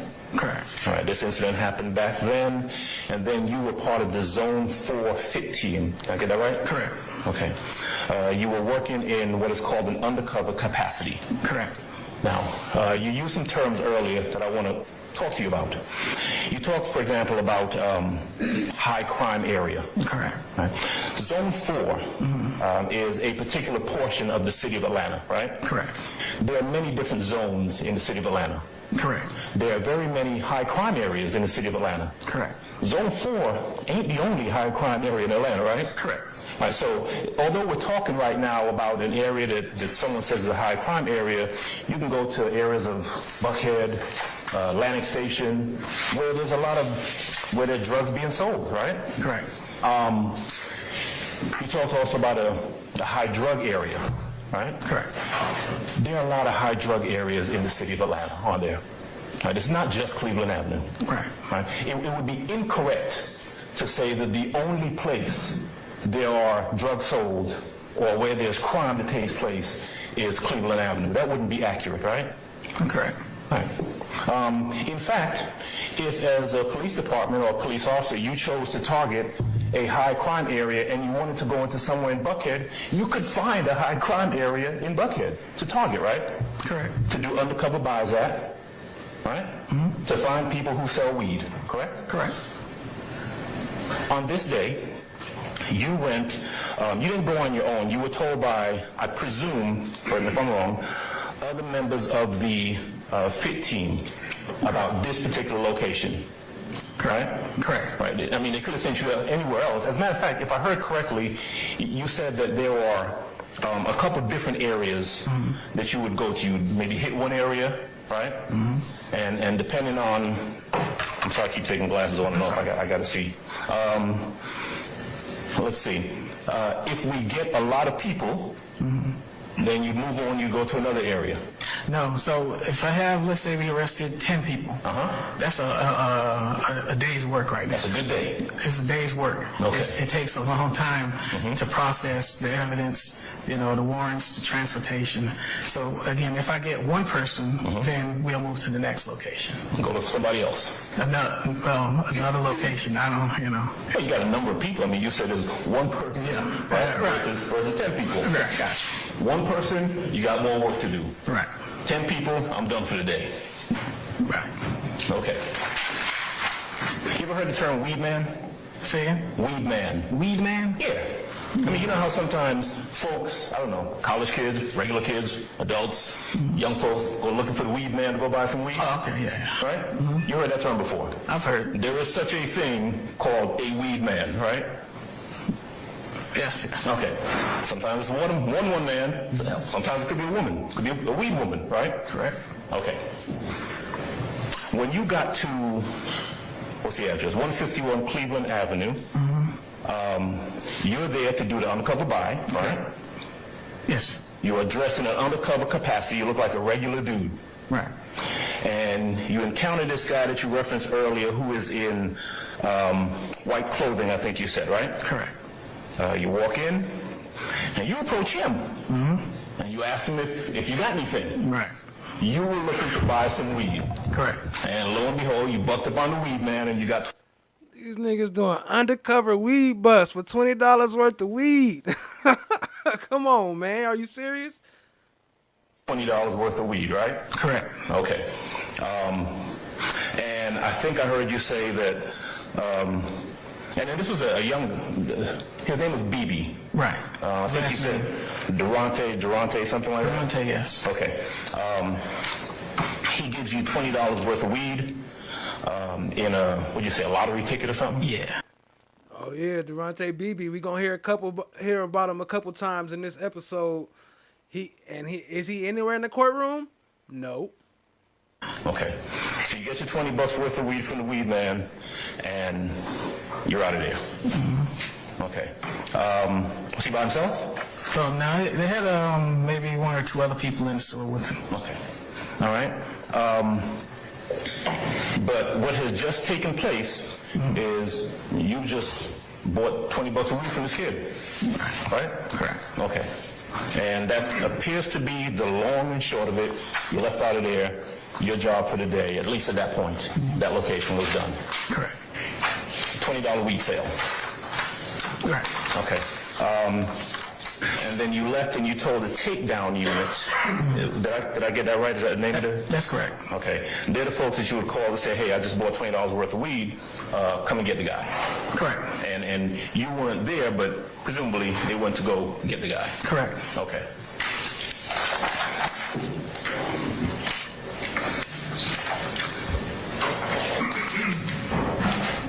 There wasn't anything else going on at the location when you pulled up, right? No. No, nothing else, just some kid who you asked for and got $20 of weed from. All right. Good afternoon, sir. Good afternoon. How you doing? I'm doing great. How are you? I'm all right. Just a couple questions. Okay. Mr. Beebe, first of all, do you see him in court today? No, let me see. I can't really tell now. Okay. And Mr. Beebe, on that day that you encountered him in the gas station, he was wearing white shoes, white pants, and a blue jean jacket, correct? Correct. Is there any other clothing description that you recall? That's what I saw, and that's what I gave out, yes, sir. Thank you. A lot of the, community members, they complain a lot. I'm speaking for Zone 4, and that's why we're in the area doing what we're doing. And were you looking for weed for yourself? No, sir. Was it for purposes of targeting high crime areas? Correct. No further question. Anything further?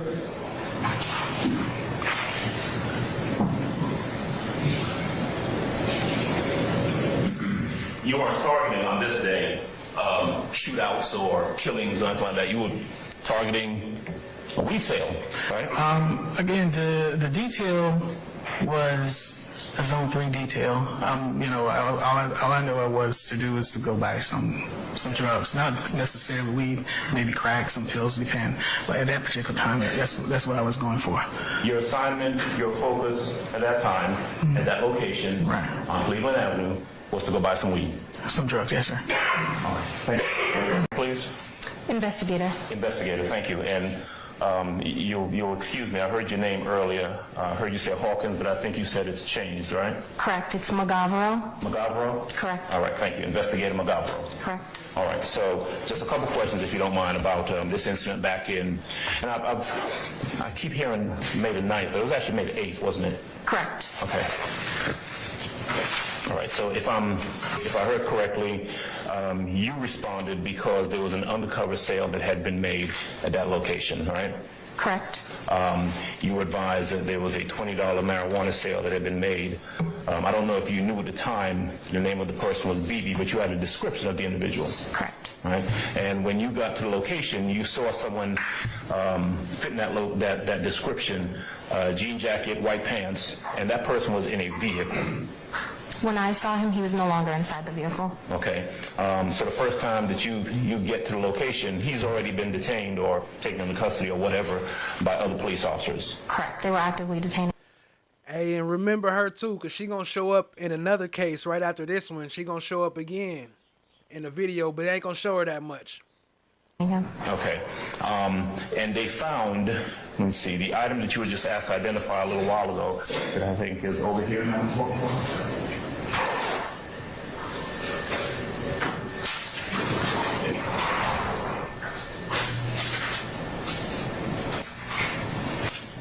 So you identified two things. One of them was the 1 gram of marijuana that was sold to the undercover officer. That's this one, right? Correct.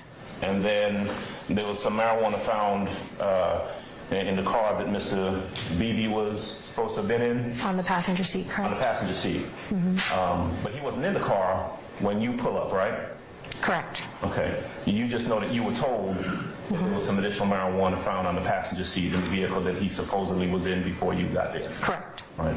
And what, 14 grams of marijuana? Correct. This right here? Correct. Okay. And $20, was it $20 that, $20 that the undercover officer had used to buy this 1 gram of marijuana, right? Correct. Okay. Started off your thing, and it was done and was found there with this gentleman, Mr. Beebe. It was found on him or in the car where he was supposed to be. On him. So they grabbed 1 gram for $20 and came and got him for 14 grams. And he had 14 grams on him. Come on, man.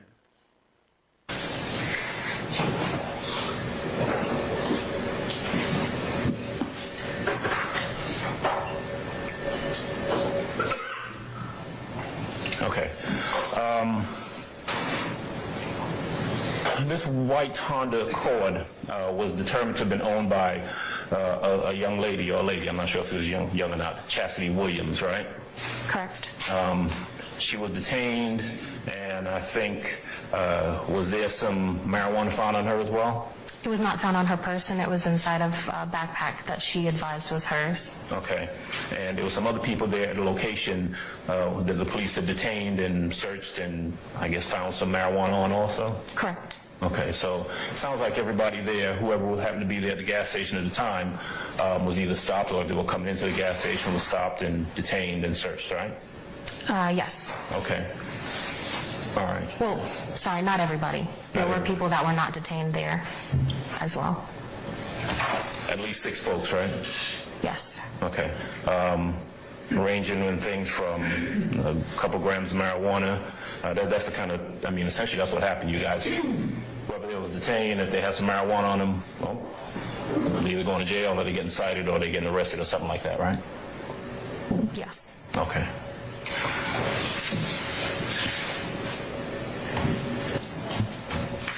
All right.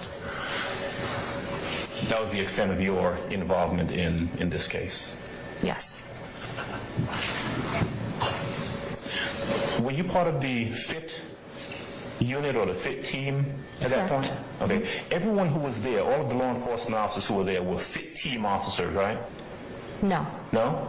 Did they have just other regular beat officers who were called to the scene to assist?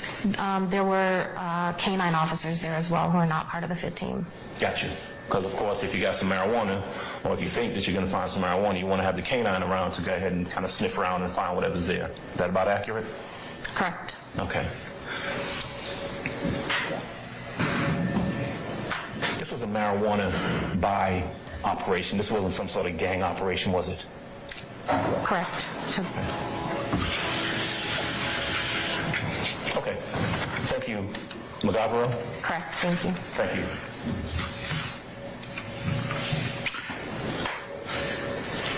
Did I tell you to get up? No, you didn't. Okay, all right, go sit back down then, okay? All right, because there are higher considerations other than you.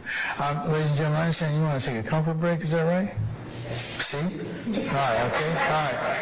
Okay, so we're going to take a comfort break, ladies and gentlemen.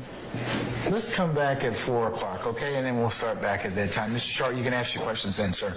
All right, we're in recess. You're making 39 today, correct? Mm-hmm. Okay. He was also arrested for drugs, a firearm, and for possession with intent drugs. Correct. So you arrested, besides Mr. Beebe, 5 other individuals for drug offenses, 2 other individuals with possession with intent to distribute charges, correct? Correct.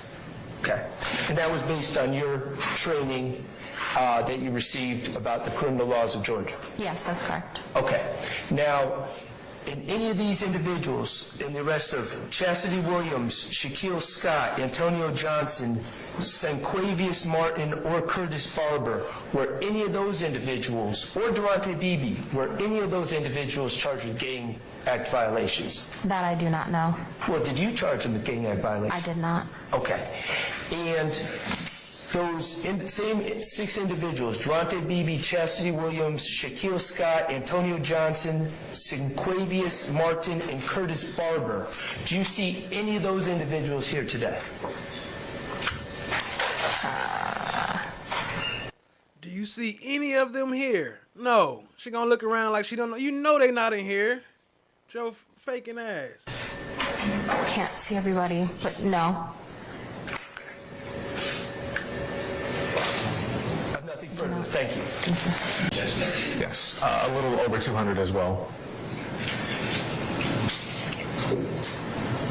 Mr. Garcia, what is Delta 9T? Look, they called in Mr. Garcia, the weed expert #1. So Delta 9 THC or Delta 9 tetrahydrocannabinol, it's a cannabinoid found in the plant material of the genus cannabis, and it is the main psychoactive ingredient in cannabis. Report. Please. Okay. Yes, January 27th, 2023. Okay.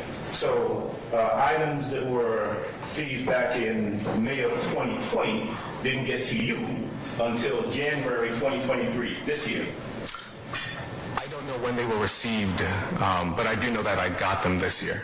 Okay. You don't know when the person I'm sorry, let me see that quick. Yes, sir.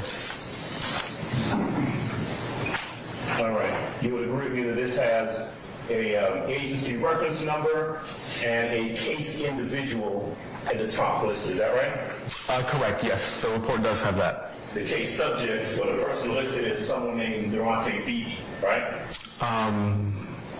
Yes, that's what it says on the report. Okay. You don't know if and when that person, Durante Beebe, was charged with any sort of offense, but you know that you didn't test this item to determine what it was until January of this year, right? Yes, I don't know when the subject was charged. I just know that I received this evidence this year, and this year is when I tested it. All right. Mr. Garcia, thank you. That's all I have. Thank you. Represent Mr. Marquavius Huey. Can you look around the courtroom and tell me if you see Quantavious Greer in this courtroom? He was sitting over there, but I don't know where he's sitting at now. He was sitting over here today? Looked like him that was sitting over there. Can you point him out? I don't see anybody now. I don't see him now. You believe you saw Mr. Greer this morning? Yes, sir. Where did you believe you saw him sitting? Next to the light-skinned dude. The light-skinned dude? Okay. What was he wearing? A suit. What color was the suit? A dark-colored suit. Did he have on a tie? Yes, sir. What color was the tie? I'm not familiar with the color of the tie. When did you see him in the courtroom? It looked like they look alike. If that wasn't him, I'd have to see that person again. But let's see. Oh no, that's not him. It looks like him. They favor. Okay. You're talking about Attorney Gardner? Yeah, they favor. They look like they'd be brothers. Okay. All right. Okay. So I'm going to make sure I understand. Yes, sir. Okay. So you didn't make any arrest of the person with the rifle, correct? Correct. You didn't document that that person with the rifle was a part of a gang, correct? Correct. You didn't document that that person with the rifle used that rifle on the premises of the Chevron, correct? Correct. No one inside the Chevron called law enforcement and said, hey, there's a guy with a rifle in a red vehicle, and I would ask that you all remove him from our premises, correct? Correct. You had not gotten any calls from any disturbances that had occurred at the Chevron this particular evening, correct? No, sir. Even this person that you said you heard ranting, if you would, with a gun in his hand, no manager inside the food mart, no employee, no citizen or anyone called 911 saying that this person was creating a disturbance, correct? Well, my radio was turned off because I was off. So they did call 911. That's something we have to contact communications to get that information. And any follow-up that you did in this case, you did not document that any 911 calls had ever been made concerning any disturbances at this particular food mart, correct? I didn't look that particular part of the investigation up. Again, if you contact communications. See, again, they don't listen. He said, did you document? He didn't ask you nothing, all that other what you looked at. He said, did you document anything in there? You could see there was some kind of call for service at that time. But that's something that you did not do, correct? No, I didn't do that. Okay. You said that there were a large number of people out there that particular evening, but that's because there's a police presence and you guys were doing an investigation and people were pretty much just looking around, right? When I first got there, there was no police there. There was just a whole lot of people congregating in the area, not getting gas. My choice of pumps was limited because of that. So it was just weird that night. Okay. And no one was cited for loitering, correct? Again, you have to contact communication to get that information. You didn't cite anyone for loitering, correct? No, sir. Now, you indicated that the people... And real quick, it's not in here, but he said my choice of pumps was limited, but he parked at one spot, then went and parked to another one to get a better view. And it showed the pumps. They wasn't even crowded. That ain't where everybody was parked at. In the white vehicle, the driver had on all black, correct? Yes, sir. You did not see any type of gang paraphernalia on the person in the all black, correct? Correct. The person that you described with the red hoodie, you didn't document in your report that the person who had a red hoodie on had a red hoodie on that was associated with any type of gang activity, correct? Right. It was just a red hoodie, right? Yes, sir. Okay. And this older male that you said had blood on his T-shirt, there's nothing about your investigation that determined that this person had blood on their T-shirt had been injured with respect to any type of criminal activity, correct? No, sir. Okay. You don't know why the person had blood on his shirt, correct? Correct. Could have been from working, right? Not that fresh of a blood. Could have been from a fall, yeah, correct? Could have been from a fall, yes, sir. And the person that you said had this firearm, this older gentleman, you stated that he was under the influence, right? Yes, sir. Had been drinking. He was pretty much probably a drunk with a gun, right? Seemed like it, yes, sir. And the person who was in this vehicle who retrieved the weapon from the older gentleman was actually providing safety to that property by removing the gun from a drunk, correct? Well, he gave the gun to the drunk first. Okay. He got it back. So no, he wasn't providing safety. Okay, he got it back though, right? He ended up getting it back. Okay. And there was no issue with that gun. Nobody fired any weapon, right? Thank God. But it didn't happen though, right? Correct. Okay. No one used a weapon to do a robbery or anything of that nature, correct? He used a weapon for act assault, brandishing a firearm, try to shoot somebody, so there was a crime Someone involved. tried to get shot that night? The way he was ranting, saying he wanted to kill somebody and a specific person, he had the firearm in his possession to go do it, but he didn't do it. Did anyone come forward, Investigator McKessie, and say, hey, this old guy with a gun pointed at me and I was in fear of my safety? Did anyone come to you and say that? No, sir. Okay. Did anyone come to any other officer that you're aware of and say that? Not that aware of. Did you have an opportunity to order up the camera surveillance from this food mart that particular evening? No, sir. As part of an investigation to determine whether or not there had been an aggravated assault or anything of that nature, it would have been good, common police work to retrieve the cameras from the food mart, right? Well, my observation was first. So I was able to see the aggravated assault in my observation. You saw an aggravated assault? Yeah. When you have a gun in your hand and you're saying you're going to kill somebody, whoever that victim was is the person that he was committing the act of assault to. Did you reference in your report anywhere within the four corners of the number of pages that you created that particular evening that there was an aggravated assault that had been committed against anyone? I described what the aggravated assault was. Did you describe in your report that an aggravated assault had been committed? And pay attention, he's saying it's an aggravated assault because the next cop that come up is going to say there was no aggravated assault. I gave the description of the action of the aggravated assault in my report, but I didn't say specifically it was aggravated assault. That's because an aggravated assault actually requires a victim, correct? It does. And you didn't reference in your report that there was any victim of an aggravated assault, correct? There was a description that I described as an aggravated assault, which caused me to act the way I acted, so I need to prevent the aggravated assault. Okay, let me make so I sure. think I prevented it. Let me make sure I'm clear. So you're saying you referenced an attempt crime in your report as opposed to a completed crime? I just want to make sure I'm understanding you. Yes, sir. So that the jury's clear and I'm clear, you never saw an aggravated assault occur on the date of this incident at the Chevron, correct? There's different type of aggravated assault, sir. I'm just going to ask you to answer the question and then you can explain. All right? So if you can give me a yes or no to the question, you're free to explain in any way that you choose. I'm going to re-ask the question. On the night of this incident, at this gas station, did you see a completed aggravated assault occur? Objection. Asked and answered. Sustained. Now, you didn't reference a male as being a victim of an ag assault, correct? Objection. Asked and answered. Sustained. I specifically asked you with respect to a gender. Sustained. Okay. All right. He be blocking. He be blocking that jump shot. So you indicated that you detained Quintavious Greer, correct? Yes, sir. You stated that this person had a stonewash jacket and a red cap. Is that right? Yes, sir. You did not reference that Mr. Greer was associated with any gang in your report, correct? Correct.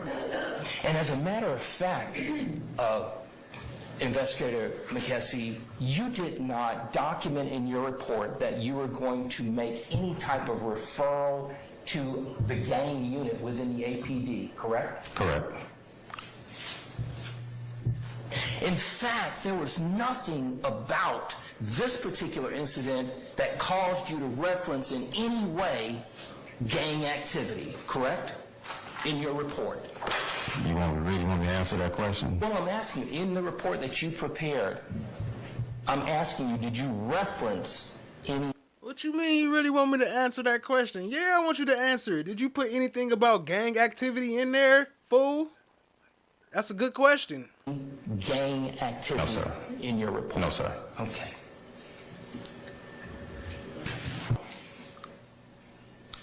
You indicated that you detained Mr. Greer because you said it was for safety, but Mr. Greer, he never waved a gun at anyone, did he?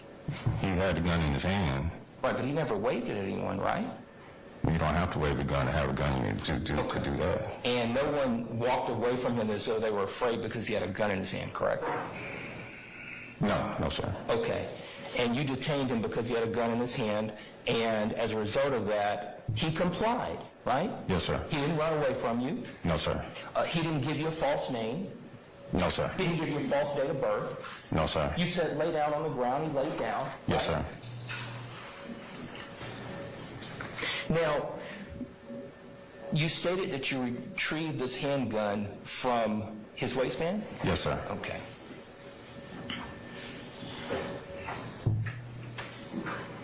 And the front seat passenger that was in the same vehicle as Mr. Greer didn't try to run, correct? No, sir. That person came actually to you and was basically trying to understand what was happening, right? Yes, sir. That person didn't give you a false name, right? I didn't ask for his name. So you didn't ask. So this was a scenario where you didn't even ask for his identity, correct? No, sir. And that wasn't important for you to establish anything about that particular passenger, because had there been any issue in your mind? Facts. Another cop not on camera. And ain't none of them undercovers or nothing right now. I mean, one of them was, but all the rest not undercovers. How they all just hiding behind camera? I think the next one gonna hide too. Because they lying, that's why. As to that passenger, you certainly would have asked Shout him out for to his name, correct? Yes, sir. Jenny D. Even though he was with Mr. Greer, correct? Correct.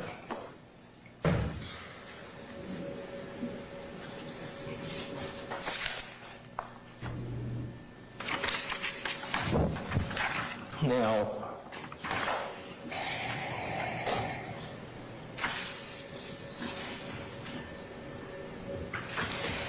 while you were there at this particular location, the food mart, you did not see any drug sales take place, did you? I saw some drugs, but not no drug sales. Okay. He said You I didn't saw see stolen vehicles happen on the premises that particular evening, correct? I didn't run any tags, so no, sir. I saw some And- drugs, but not no drug sales.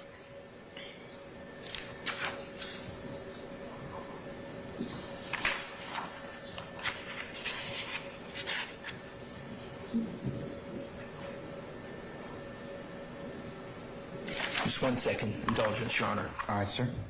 Mr. Investigator, any of the persons that you saw on September 5 of 2020,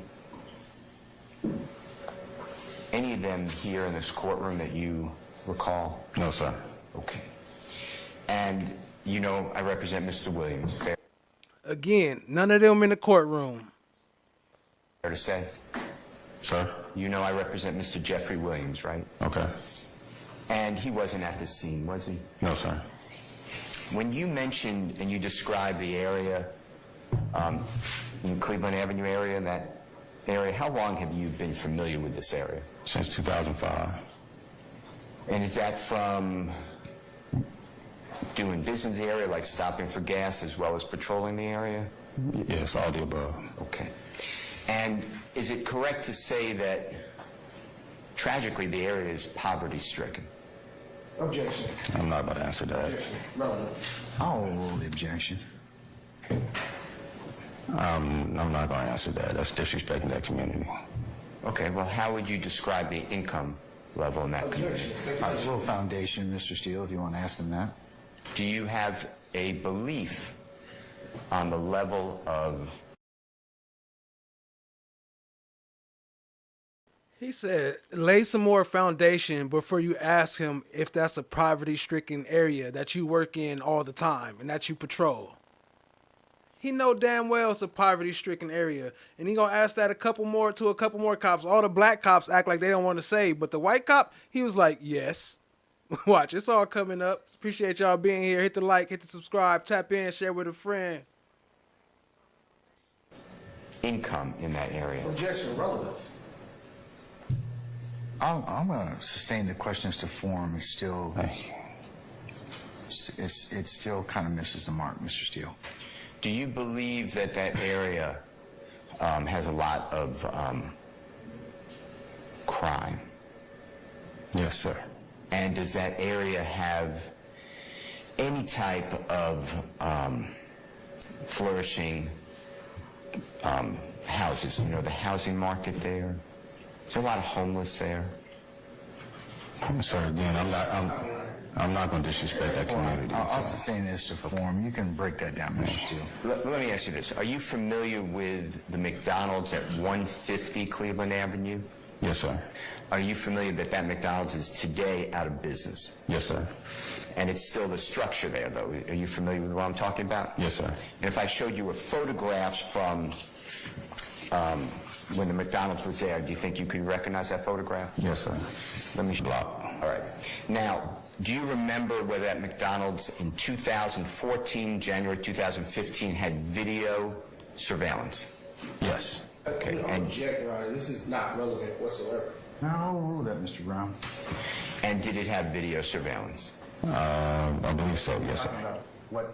What had video surveillance, sir? The McDonald's, sir, 2014 going into January 2015. Yes, sir. Okay. And is it routine, typical, trained that if you get information about, let's say, something involving the parking lot of the McDonald's in Mr. Williams number 1, and it had to be corroborated or looked into whether people were there on a certain day and time, do law enforcement have the ability to go and either request or subpoena that video surveillance from the McDonald's? Yes, sir, they do. Okay. Were you involved in any way with confirming or not confirming statements made to law enforcement, specifically Detective Thorpe, on January 11th of 2015 about people at that McDonald's? No, sir. Okay. I'm going to ask for a continued objection to this line of inquiry. I'll note it for you, sir. It will be continued objection. But if information came out to Detective Thorpe and others that on January 11th, 2015, that on January 10th, 2015, there were people in that McDonald's, video surveillance could have been gathered if law enforcement wanted to. Objection. This is facts on evidence, Your Honor. I'm going to sustain it. We haven't really heard anything.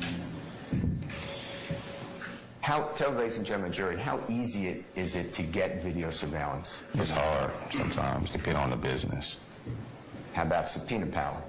It's still kind of complicated because you have to give it to maybe to the corporate office. Tell the jury.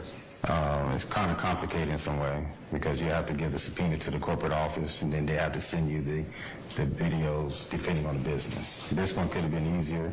It could have been hard. How about a search warrant? How about getting a search warrant? I mean, again, it's just time consuming. I mean, all we have to do is fill out the proper cause and go get the information, get the subpoena, the search warrant signed. And you as a law enforcement officer try to do that. That's commonplace, right? This place? Getting surveillance, if it's important. If it's important towards my case, yes, sir. It's just a checklist, right? Yes, sir. All right.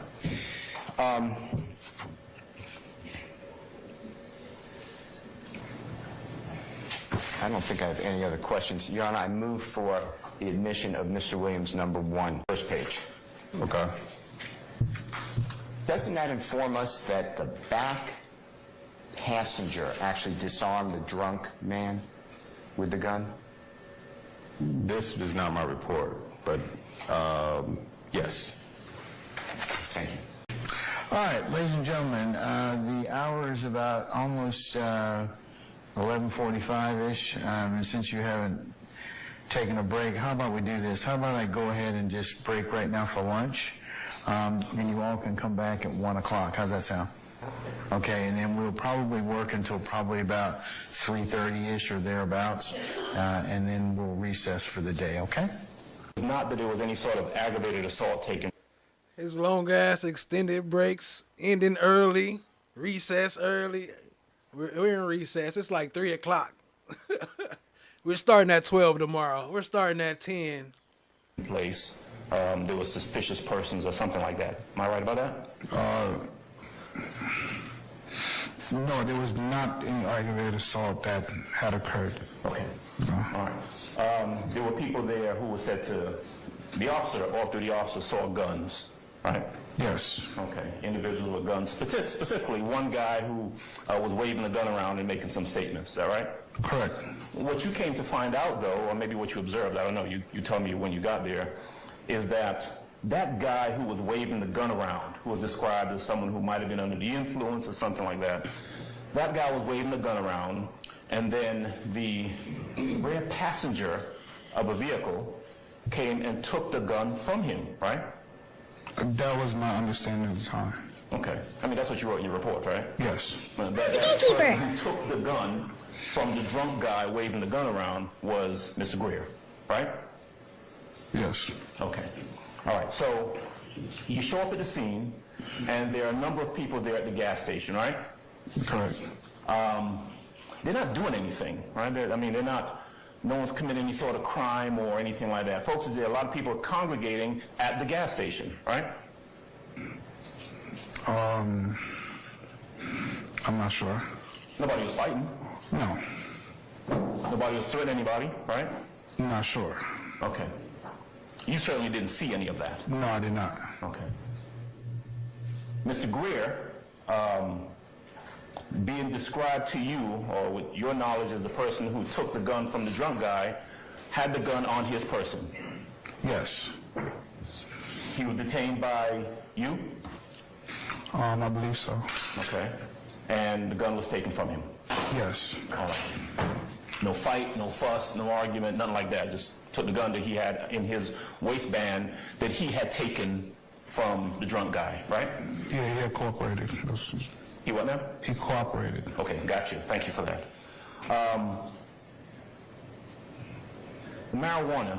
Let's see, is that picture going? You have it in front of you? Do you the one who found this? No. Who did? Officer McGovern, I believe. Young lady? Yes. Used to be Hawkins? Yes. McGovern. McGovern, yeah. There it is. Where was it found? Underneath a vehicle. Okay. Underneath whose vehicle? Don't know. You don't know? I don't know. Anybody charged with that? No. Okay. No relationship.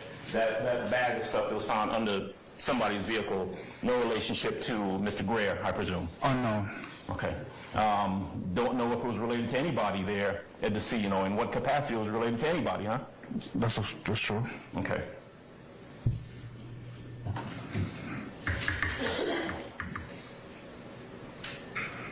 Was Mr. Greer the only person arrested there that night? I don't remember. All right. I believe so. Okay. This was back in 2020, right? Yes. Okay. That was the extent of your involvement in that case. Essentially being present when someone was in possession of a stolen gun, right? Yes. And you haven't had any involvement with that until you were called to come testify in this sprawling RICO racketeering gun case, right? Repeat that again. Objection, Your Honor. All right. I'll stand. Now withdraw it. That's the commentary. Yes, sir. You talked a little bit about the area, right? And Mr. Prosecutor asked you to describe the area, and you said it's an area known for gang activity and high crime and that sort of thing. Yes. It's a poor area, right? That is subjected to what you believe poor is. Well, poor means, low income. I can't say. You don't know? No. Okay. I mean, you're well versed enough to say that it's a high crime area or it's a gang area, but you can't say whether it's a low income area or not. No, there's some nice houses that's not too far from there. Gotcha. Okay.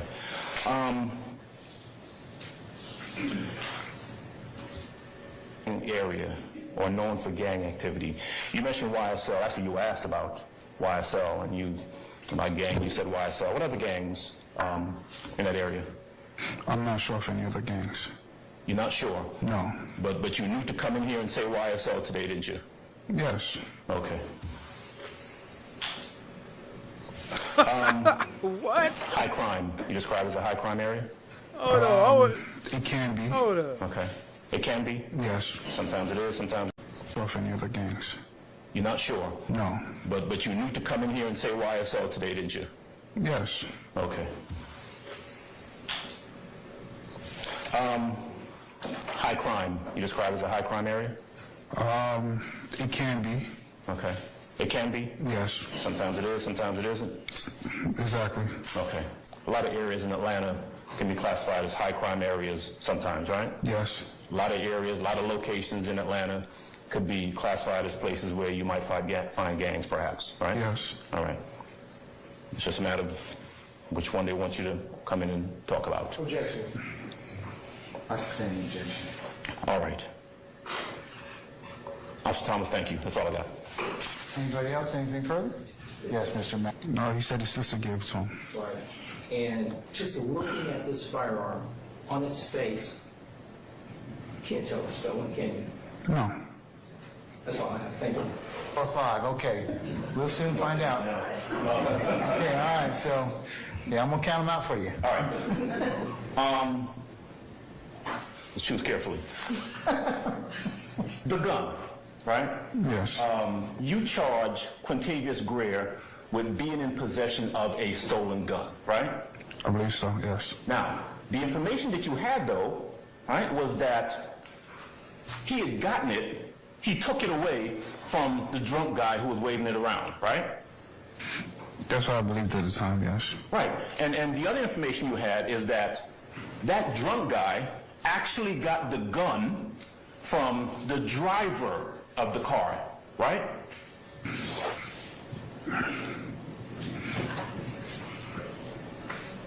I'm not sure. Okay. What happened? Speaking to the off-duty officer who says that the driver is the one who came and gave the gun to the drunk guy.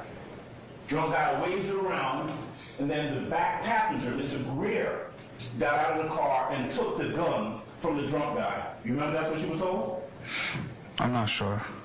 These stories not matching up. How about this then? You know that the drunk guy was waving the gun around before Quintavious Greer took it from him, right? Yeah, I know somebody was waving it around. Right. So he was in possession of a stolen gun when he's waving that stolen gun around, right? Yes. Okay. Was he charged? No. I don't know who he is. I'm going to object, Your Honor, to mischaracterization of the evidence. Oh, I'm gonna allow it. I'm gonna allow it. Yep. 3 people would touching or being in possession of that stolen gun. Quintavious Greer, the only person arrested, right?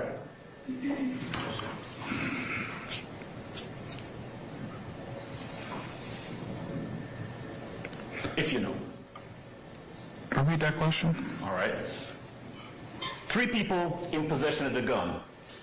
Driver, who gave it to the drunk guy, that's one. Drunk guy, who's waving around talking about, I'm gonna shoot y'all motherfuckers. And Quintavious Greer. 3 people. I'm touching and being in possession of that stolen gun. I was. Hold on, wait a second. What's Your Honor, and basis mischaracterization of the evidence and the testimony that's come out in this trial. I think it's. I'm overruling the objection, Mr. Brown. You understand the question?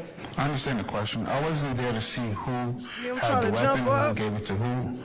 I just know that when I... Hold on.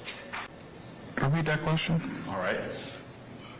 3 people in possession of the gun. Driver, who gave it to the drunk guy, that's one. Drunk guy, who's waving around talking about, I'm gonna shoot y'all motherfuckers. And Quintavious Greer. 3 people. I'm touching and being in possession of that stolen gun. I was. Hold on, wait a second. What's Your Honor, and basis mischaracterization of the evidence and the testimony that's come out in this trial. I think it's. I'm overruling the objection, Mr. Brown. You understand the question? I understand the question. I wasn't there to see who had the weapon, who gave it to who. I just know that when I made contact with Mr. Greer, he had the firearm on him. The undercover, the off-duty officer who was there, McKessie, was he still there when you got there? Yes. Okay, so he's the one who called it in, right? He would know who was in possession of the gun. Objection. Right? Speculation. I sustain the objection. Okay. But McKessie was there when you got there, right? Yes. Okay. Thanks, sir. That's all I got. All right, Juror 419, good afternoon, madam. Good afternoon. Okay, I need to ask you just a couple of questions. Within the last, I would say, 30 minutes, you shared a video on your phone with Sergeant Ingram. Hey, let me send a shout out to Tall Glass real quick. I just got your email saying that you here. I'm not sure what happened. I'm gonna look it up and try to get that fixed. I don't even know what happened. I promise you, but I'm gonna get that fixed though. But I appreciate you being here. Right? Correct. Okay, and that particular video was of a person that journalist is his name William McCray? Yes, sir. Okay, how did you come to look at this particular video? When we were dismissed this last time, I saw myself on the camera above us here. And so I asked Sergeant Ingram, where else could we be seen on this camera, from this screen? And I asked if we could be seen in the viewing room. And then I remembered back in October of this year seeing something scroll through on social media. This was before we were picked as jurors. Okay.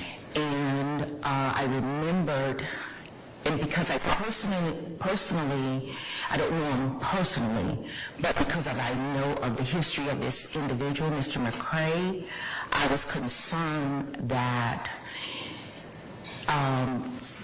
information had been put out that might interfere with the trial, and so I brought it to his attention, Sergeant Ingram, and I said I remember seeing that. So with the camera view, I wanted to know if the jurors could be seen in the viewing room.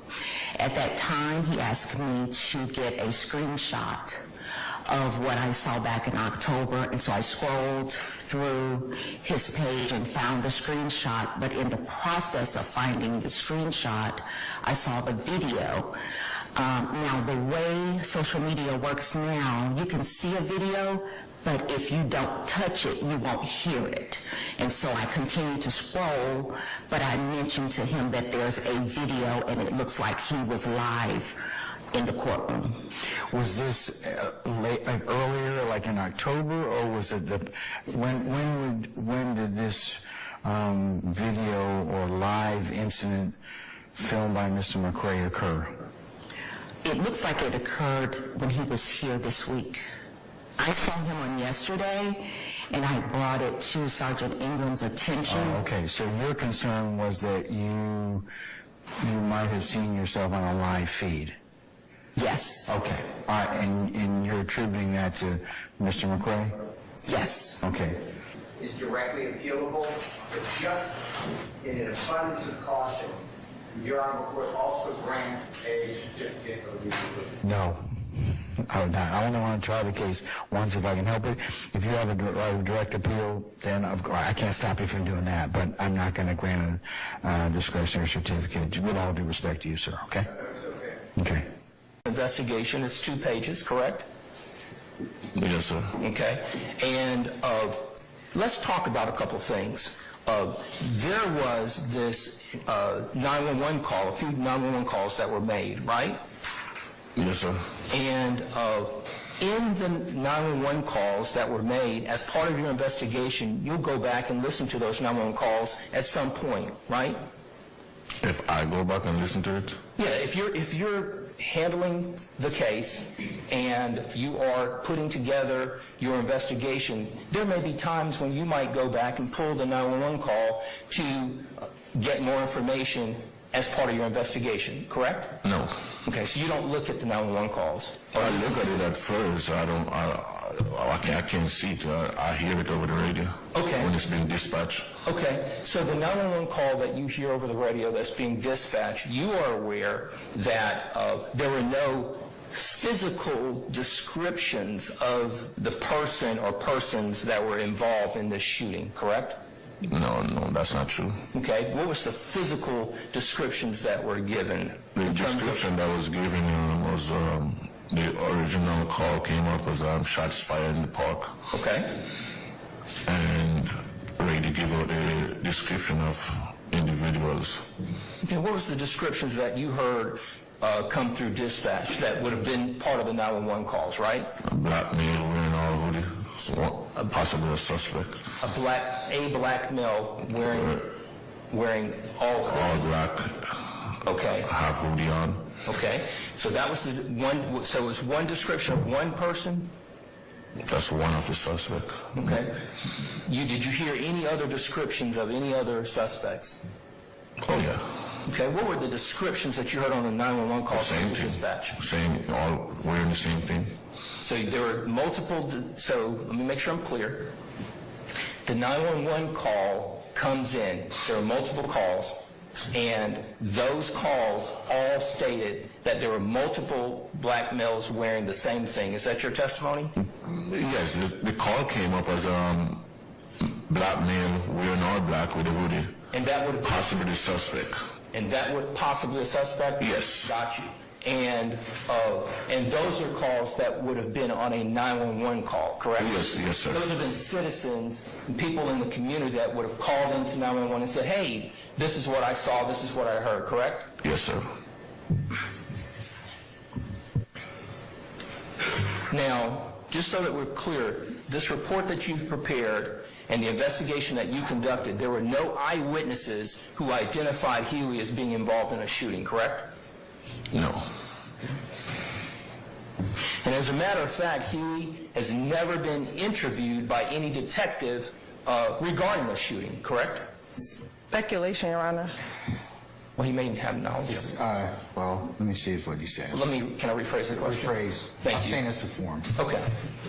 Officer Huey, Officer Henry, are you aware of any investigation by yourself or any other law enforcement personnel who has ever interviewed Mr. Huey for a shooting on May 25th, 2018 at that Grant Park?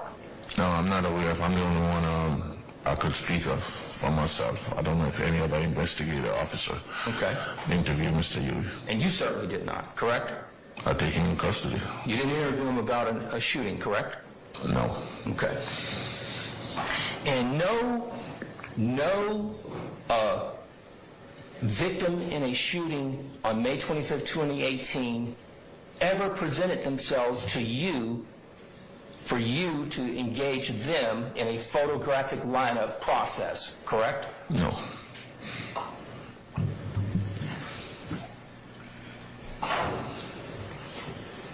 May 25th, 2018, to this day now, December 7th, 2023, no alleged victim has come forward to you and said that Mr. Huey shot them on May 25th, 2018, correct? No.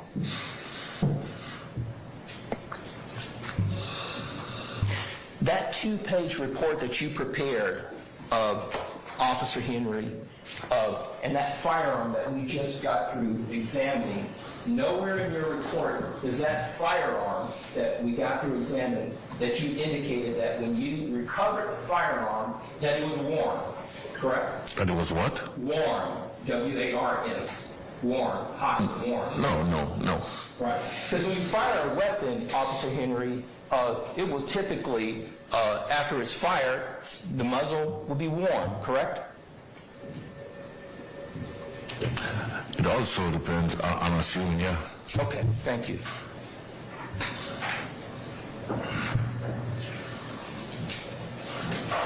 Now, you testified that there were 3 people out there in this particular incident that were shot, correct? To my knowledge, 3 persons. That's what the 911 calls. So 3 persons got shot inside the park. Okay, and you did not go to the area of this alleged shooting or areas and recover any shell casings from any of this particular incident, correct? Me personally, no. Okay. And in your report, the report that you prepared, if shell casings were found or ever located, you would supplement your report to indicate the same, correct? I I wasn't on scene where the actual shooting happened. Okay. And to your knowledge, you don't know of any shell casings that have ever been recovered from this location matching up to a firearm that you brought before the court, correct? All I know is shell casing were recovered inside the park. I didn't hear you. All I know is shell casing recovers inside the park. And did you document that in any report that you've prepared? I'm assuming the primary officer for that incident, I'm sure he did. And that would be speculation on your part, correct? It's not speculation. The officer would document whatever he found on the scene. Right, but you don't have any report that is in your possession? No, I don't. Okay.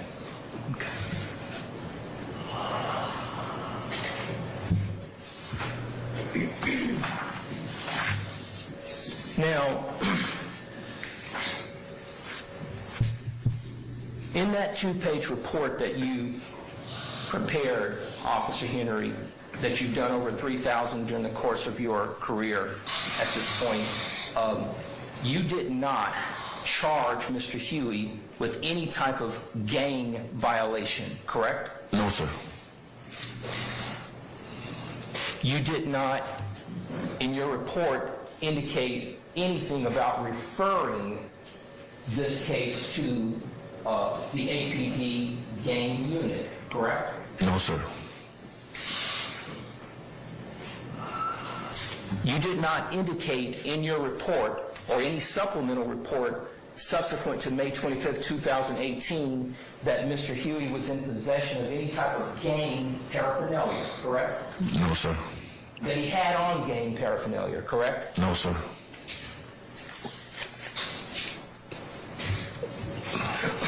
Now,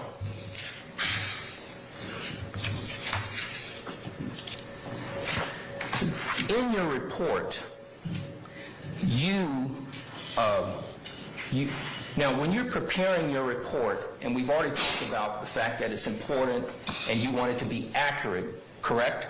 Yes, sir. You indicated in your report that you actually apprehended Mr. Huey at 21:42 hours, which would be 9:42, correct? No. Okay. Let me show you. It would be 8. So 21:42? Is it 21 or 20? Is it 21:42. What time? 2142? That's the report. That's the report you're looking at. 20. 1.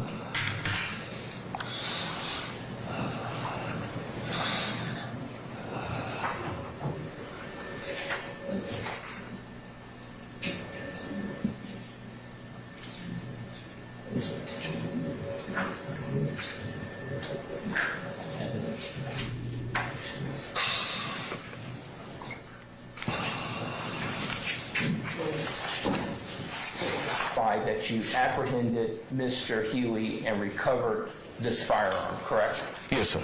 And you prepared a report that indicated the time in which you apprehended Mr. Henry and recovered the firearm in your report, correct? Yes, sir. And I want to show it. May I approach this witness, Your Honor? You may, sir. Thank you. And that's the one you brought, right? Oh, that's not mine. That's... Okay. That's the one that the government provided, correct? Yes, sir. Okay, let's look at that one. Okay. This is your report, right? Yeah, yes, sir. Okay, this is the one that you prepared, right? And when you prepared that report, you reviewed it before you uploaded it, correct? Okay. Correct? Yes, sir. Okay. Right there where it says 2142, where it says evidence found. Let me get it right now. May 25th, 2018, right? Yes, sir. 2142, correct? Yes, sir. And what time is 2142? Oh, you're acting 9:42. Okay, and that's the time that you indicated in your report that you apprehended and recovered items off of Mr. Huey, correct? Yes. You indicated you recovered an iPhone 7, right? Yes. At 2142, correct? Yes, yes. And you indicated that you recovered a firearm, correct? Yes. At 2142, correct? Yes.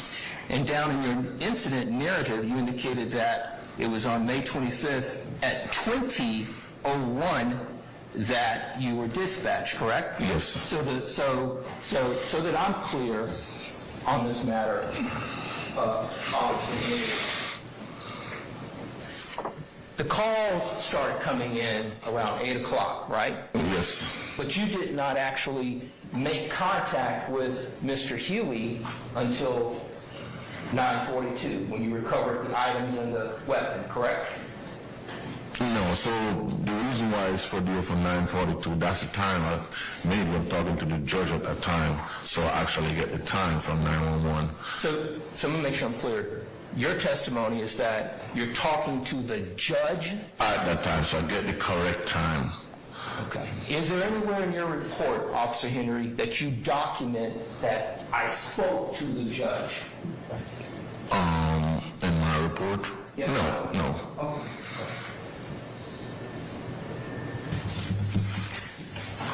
Now, you also indicated in your report that you arrested Mr. Huey at 451 Cherokee Avenue, Southeast Atlanta, Georgia, correct? Yes. And 451 Cherokee Avenue, Southeast Atlanta, Georgia, that's about maybe a couple hundred yards from the Grant Park Rec Center? I'm not sure. Close, right? I'm not sure. Yeah, it's very close. Right. And if the calls started coming out at 8 o'clock, right? Yes. And you making contact with Mr. Huey in your report at 21:42, that'll be over an hour and a half more from the time that the incident, the shooting incident took place, right? Not necessary because it was a park full of people. It was a park full of people. And they were running all over. There were a lot of people out there that particular day, correct? Yes, I'm assuming, yeah. The park was full. And they're shooting basketball, right? That's what the call came up as. And with respect to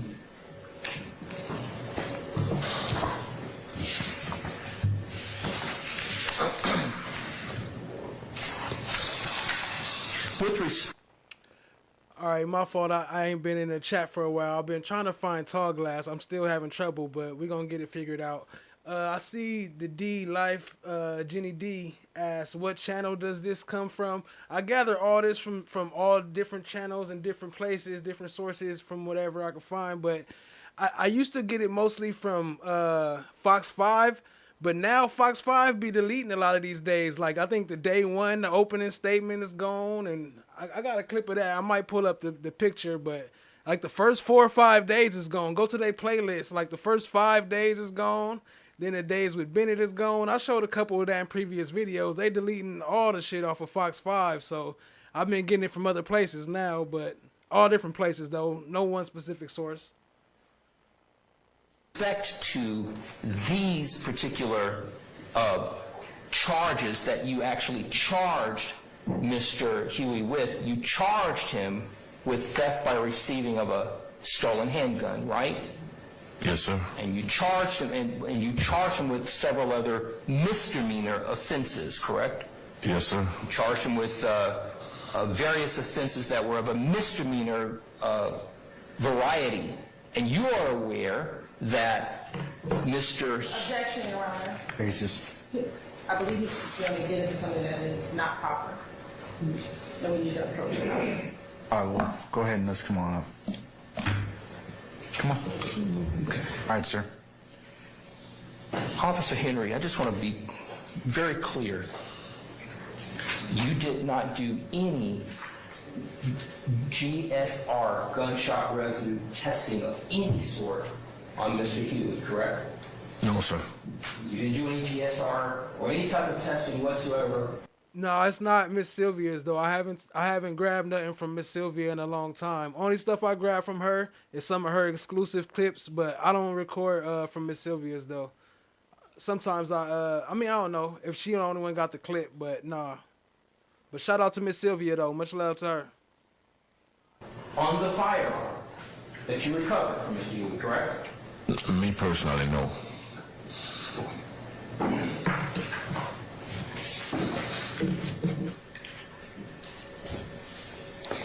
And you're trained to understand what GSR does and how it impacts the case, correct? Yeah, once we submit it, they tested it. I don't.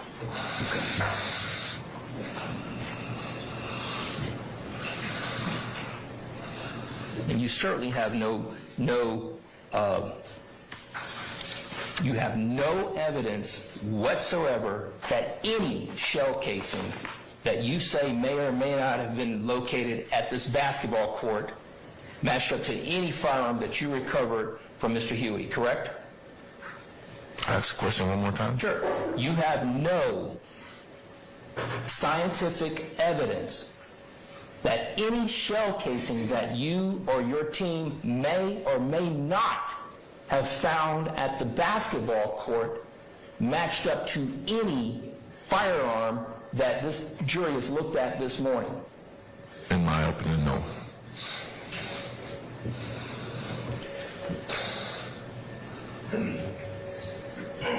Just so that we're clear, the case that we're here talking about today was from May 25th, 2018, over 5 years ago, correct?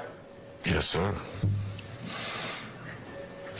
And you had no idea that you would be testifying here today, December 7th, 2023, about a theft by receiving of a handgun case in a RICO trial. Objection, relevant, Your Honor. I sustain the objection. That's all right. This case that you're testifying about today does not involve Shannon Stillwell, correct? Who you representing? In Stillwell. It does not involve Shannon Stillwell. This incident at Grant Park in 2018. I don't even know. Well, no. 4 minute question. I'm going to overrule that objection. All right, go ahead. It does not involve Shannon Stillwell. I don't know who's that. I don't know what you're talking about. Oh, okay, cool. All right, but I want to make sure I'm clear as Mr. Stillwell's attorney. Hold up though. You see her try to slide in that bullshit ass objection? Hold on, I gotta play that one more time, fam. Stillwell. Who you representing? In Stillwell. It does not involve Shannon Stillwell. This incident at Grant Park in 2018.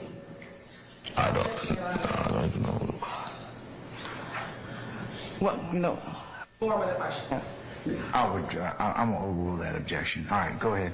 It does not involve Shannon Stillwell. I don't know who's that. I don't know what you're talking about. Oh, okay, cool. All right, but I want to make sure I'm clear as Mr. Stillwell's attorney. You've been testifying about a shooting for several hours now, correct?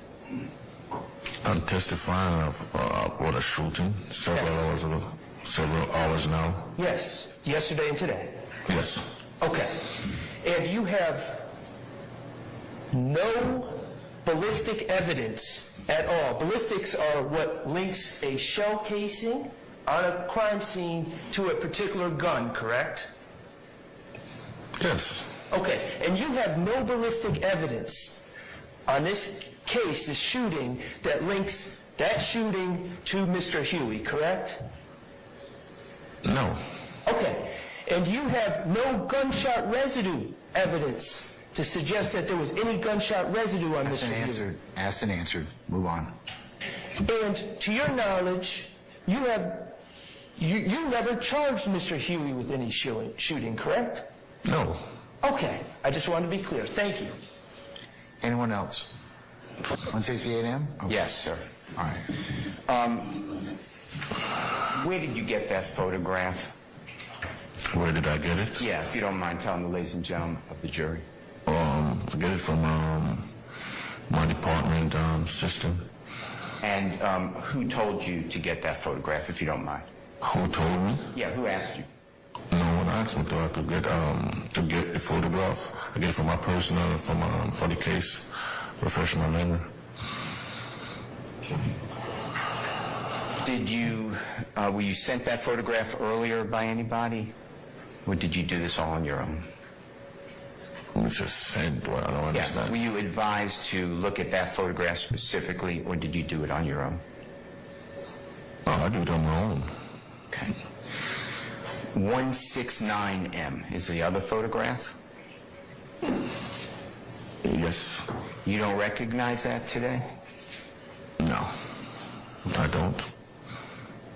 How did you go about pulling that photograph of 168M off your system? How do I go about it? How did you do it in this case? Somebody had to prompt you, or you had to prompt yourself? What did you do to pull that photograph? What made you pull a photograph? I could pull a criminal history on any individual once I have Mr. Seal and Ms. Hill. the charges on the individual. Hold, one more second. Just hold on. Come on up here, please.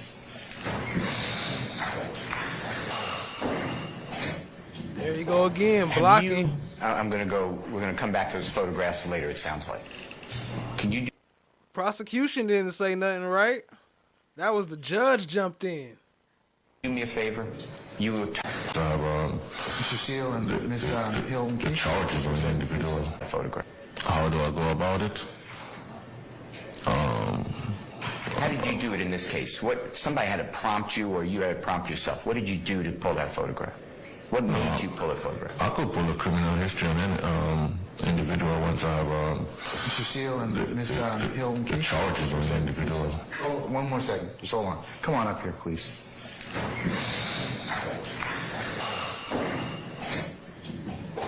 Have you, we're gonna come back to those photographs later, it sounds like.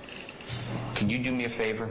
You were talking about, you asked about taking out warrants, arresting people for criminal street gang activity. Do you remember those kind of conversations? I never have those conversations. No, today. Do you remember that discussion? Say, I take out warrant. Ask the question again one more time. Have you ever do you remember speaking about ever arresting someone for criminal street gang activity? Yeah, the question was stated to me. If I ever, the answer was no. Okay. Thank you very much. Thank you, Your Honor. All right. Seeing on July 24th, 2015. And can you tell the jury what did you test? I tested one of the tablets in the bag. Did you use the principles that you just discussed previously before? Yes, I did. And based on your testing, were you able to reach a conclusion? Yes, I was. And what was that conclusion? Analysis confirmed the presence of oxycodone in the sample tested, Schedule 2. Okay. And did that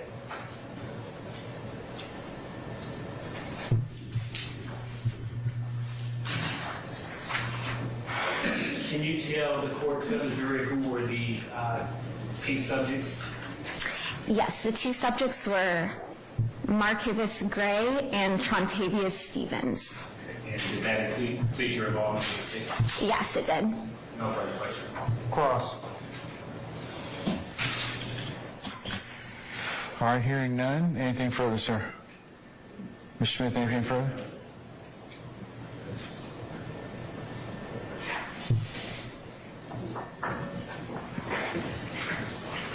Just briefly. Ms. Carr, who submitted that from the Alabama Police Department? I'm not sure about exactly who submitted it. Basis. Redirect. It's out of the scope of any redirect. Overruled. Overruled. I'm going to object. So look, you see what happened here, right? They asked her questions and nobody crossed, and then the judge gonna go back talking about anything else, and start like he on redirect. Nah, you was over. They didn't cross, didn't come, so that was it. How you gonna just come back in? That you can't redirect if it's not in cross. Overruled. Anything further? Are you done? Accreditation, and from 2006 until about 2019. Uh-oh, here go the weed man number 2. The professional expert weed man number 2. I did the majority of the marijuana analysis for the lab. Okay. And And what kind of education did you have to do that kind of analysis in the crime lab? I've had over 200 hours of drug training. The specific training for the marijuana examinations was the certification through the Georgia Public Safety Training Center, and that was done through the GDI's Department of Forensic Sciences training. We had to pass that training with a practical test of 100. The tetrahydrocannabinol, the main compound in the marijuana plant, typically that's what we know in layman terms that gives the euphoric or high feeling. Okay. And have you ever personally tested Delta-9 THC? Well over 10,000 cases for the main job duties at the crime lab. Yes, I have.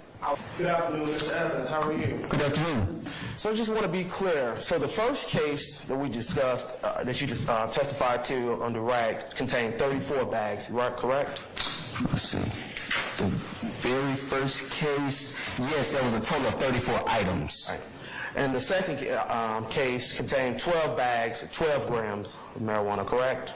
Yes, it did. It contained a total of 14 items. There was one bag and then one that was loose that was not in a bag at all. Okay. And so those first two cases, they did not involve Mr. Quinmarvius Nichols, correct? Mr. Nichols' name did not occur on those two lab reports. Okay, so the third case, which involved Mr. Nichols, you said that you found a loose flakes and a roach that was handed over into evidence. That's what you had to test? Well, my description notated it as a cigar wrapper and a sandwich bag that both contain green leafy material. Okay, but it wasn't 34 bags or 12 bags of marijuana, correct? That's correct. So when you weigh marijuana, the weight is typically recorded in grams, correct? Typically it is, but we do have ounces, pounds, and so sometimes we have to make a lot for larger amounts. Okay. And so there are 28 grams in an ounce, correct? Well, when we get out there, so it's always going to be over 28.35 grams for the ounce charge, but yes, you're correct. Okay. So the marijuana that was tested in this 2018 case against Mr. Nichols weighed only 16.4 grams, correct? The total was 16.7, but yes, the sandwich bag was actually 16.4. 16.4. And it was 16.4 because you chose not to weigh the roach that was inside? No, I did weigh that cigar wrapper that contained green leafy material inside, and that actually yielded a 0.3 gram weight. There was no wrapping weight. When you have consumables, we weigh the entire thing. So that was 0.3 plus the 16.4 yielded 16.7. Okay.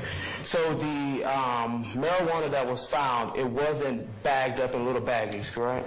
In this case, there was just one sandwich bag. Okay. Contained shake flakes. Do you have Looking at the actual exhibit, there's a large amount of green leafy material in the sandwich bag, and of course, I always look at the cigar wrapper and take out to make certain that it is a green leafy material, and so some of that green leafy material is darkened, but it's in the other bag here. Judge, may I approach? You may, sir. Yes. So is this, you know what a roach is? I know you would more likely be referring to the cigar wrapper? Yes. Okay. Is this a roach? Did you consider this a roach? Yes, I would consider this a small consumed item. Consumed, so it's already been smoked. I mean, it has been... Well, it has been burned, yes. Your Honor, I beg the court's indulgence. Okay. You be removed, Your Honor, and this is not going to prove the enterprise of the RICO. It doesn't. Objection, Your Honor. Mr. Steele, please don't speak your objections like that. I don't want to have to advise you again on that, okay? All right? No relevant. Objection, Your Honor. That's my objection. The objections on relevance. I'll overrule the objection. I'll admit it, and as we mentioned later, we'll call what particular, whatever's been admitted, the court will take up that issue later. All right, so it's admitted. Thank you, Your Honor. Next, we'll move. The supposed threat, and I believe it is Let me get the quote.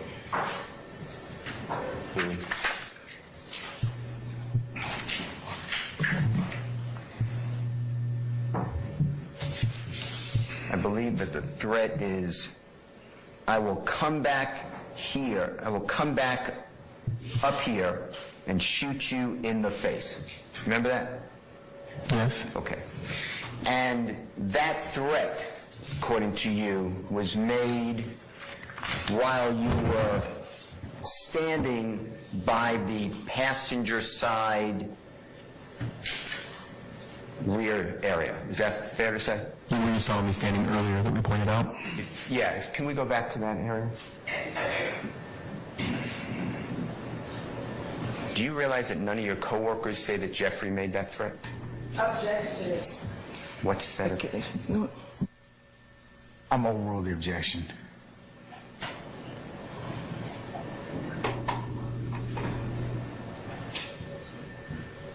No, I spoke with Officer Lewis. I'm sorry, not Lewis. Sorry, Stevens.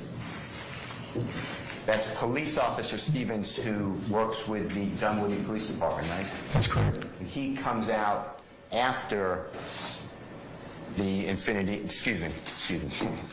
after the Jaguar is no longer on the scene, right? That's correct. And you called them? Yes. Okay.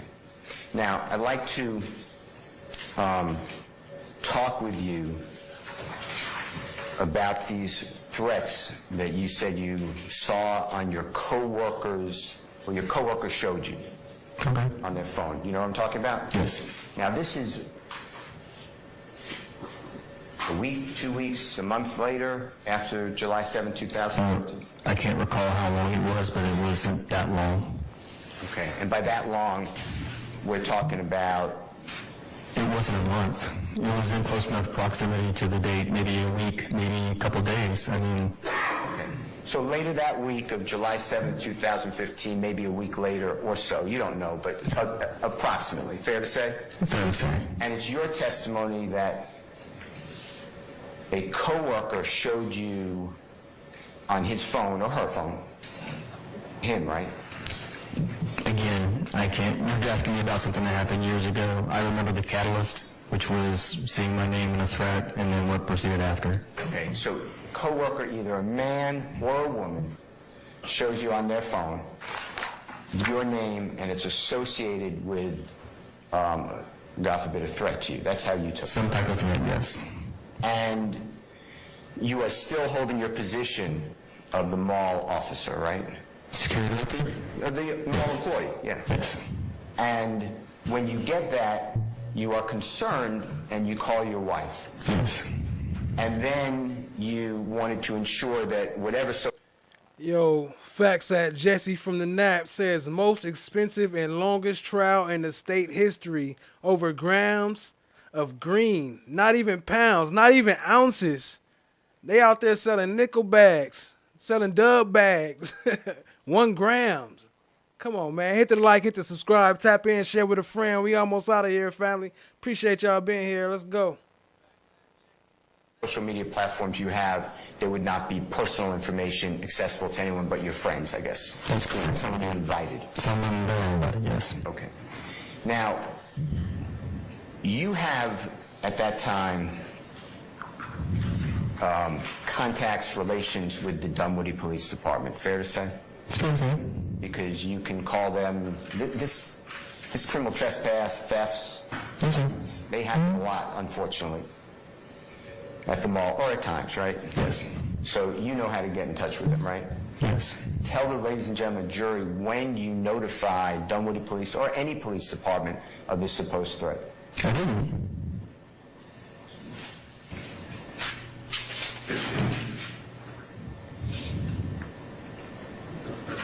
Yo, shout out to Chan. She say, if the Popo can't remember, how does Woody supposed to remember?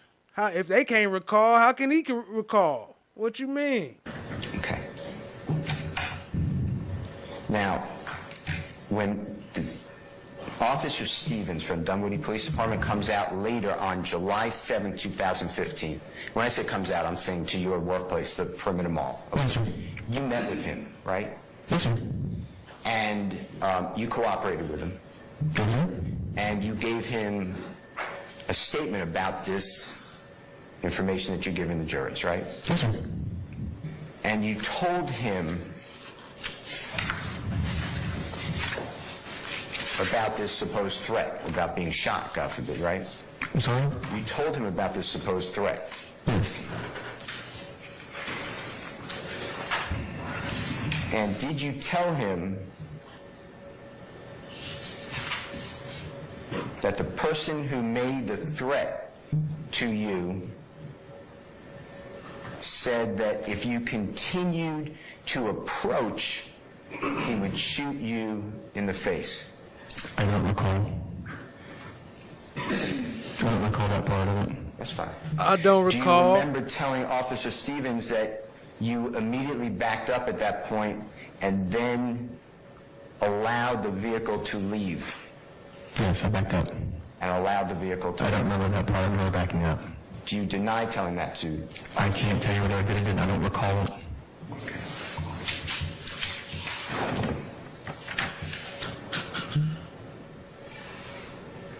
In the video that we saw, that the ladies and gentlemen jury just saw, that you helped us go through, did you ever see any of the three people on the video do anything aggressive? And when I say the three people, I'm talking about the two on the hoverboard and the one walking with the bags.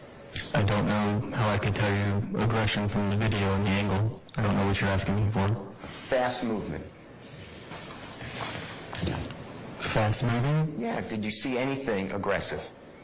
Again, I don't know what you mean by aggressive, sir. I watched the same video you watched. I can't tell a lot of the actions through the video quality. Do you remember that your written statement that the Honorable Prosecutor showed to you, I think it's in your hand, was the next day? I don't recall what it was after because the officer was still there taking the report. I didn't go to Dunwoody and bring this to them later. It was the next day being just July 8th, 2015. Do you remember that? No. Okay. I want to ask you about, and just go back to a week later, 3 days later, whatever, the supposed threat that the man or woman showed you on their phone? Yes, sir. You're not saying in any way that Jeffrey Williams had anything to do with that, are you? I'm not saying it was him, no. Okay. And then, did anyone come back to the mall? I don't remember encountering them again, no. I couldn't hear you. I don't remember encountering them again. Okay. Thank you. Your Honor, thank you. I don't recall. They was all taught that, right? It was like, hey, if you don't want to answer, just say I don't recall. Don't worry. We just gonna put in some bullshit ass evidence. Fred, we're here outside Grady Memorial Hospital after learning that one of those YSL defendants, Shannon Stillwell, was stabbed last night at the Fulton County Jail. We are told that he is here in the emergency room, expected to make a full recovery after undergoing surgery. Now, we are still working to confirm where he was stabbed. There's been reports that he was stabbed multiple times in the stomach, but again, we are waiting for official word on that. But let me just tell you how it all went down this morning. We showed up to court for the start of day 10 of the YSL RICO gang trial, but as soon as court began, the judge called a meeting at his bench. Then they brought out the jurors and told them that one of the defendants, Shannon Stillwell, had a medical issue and court would not resume until tomorrow morning. Now, Shannon Stillwell is one of the 6 defendants standing trial with Young Thug. He is facing numerous charges, including 2 counts. He's facing numerous charges, including 2 counts of murder, and that includes the deadly shooting of Donovan Thomas, also known as Nut. Now, he's pleaded not guilty to each charge, but I want to take you back into the courtroom for the moment when the judge addressed the jurors. Good morning. So real quick, could you imagine not being guilty of this and you in there getting stabbed? That's definitely grounds to sue. He gotta go sue them for that shit. Sounds good. That sounds good. Under your supervision. Everybody had a rested weekend. And he was supposed to be in protective custody. You sound good. Okay, listen, ladies and gentlemen, there's something I need to take up with you. So don't get too comfortable, all right? Ladies and gentlemen, we've had a medical issue come up with one of our participants, so... And hold on, and look at how this is the happiest we seen Glanville through this whole trial. He about to leave early. I ain't saying he happy because of the stabbing, but he about to leave early. We ain't seen him this happy in the whole trial. Check him out. I'm going to have to Now, he's pleaded not guilty to each charge, but I want to take you back into the courtroom for the moment when the judge addressed the jurors. Good morning. Oh, that sounds good. That sounds good. Everybody had a rested weekend. You sound good. Okay, listen, ladies and gentlemen, there's something I need to take up with you. So don't get too comfortable, all right? Ladies and gentlemen, we've had a medical issue come up with one of our participants, so I'm going to have to recess for today, okay? And these things happen. So we'll come back tomorrow morning at 9. I'd like you to be here for 9 o'clock for an anticipated 9:30 start time, and we'll just see how things go at that point in time. And we'll take the week as it comes. So.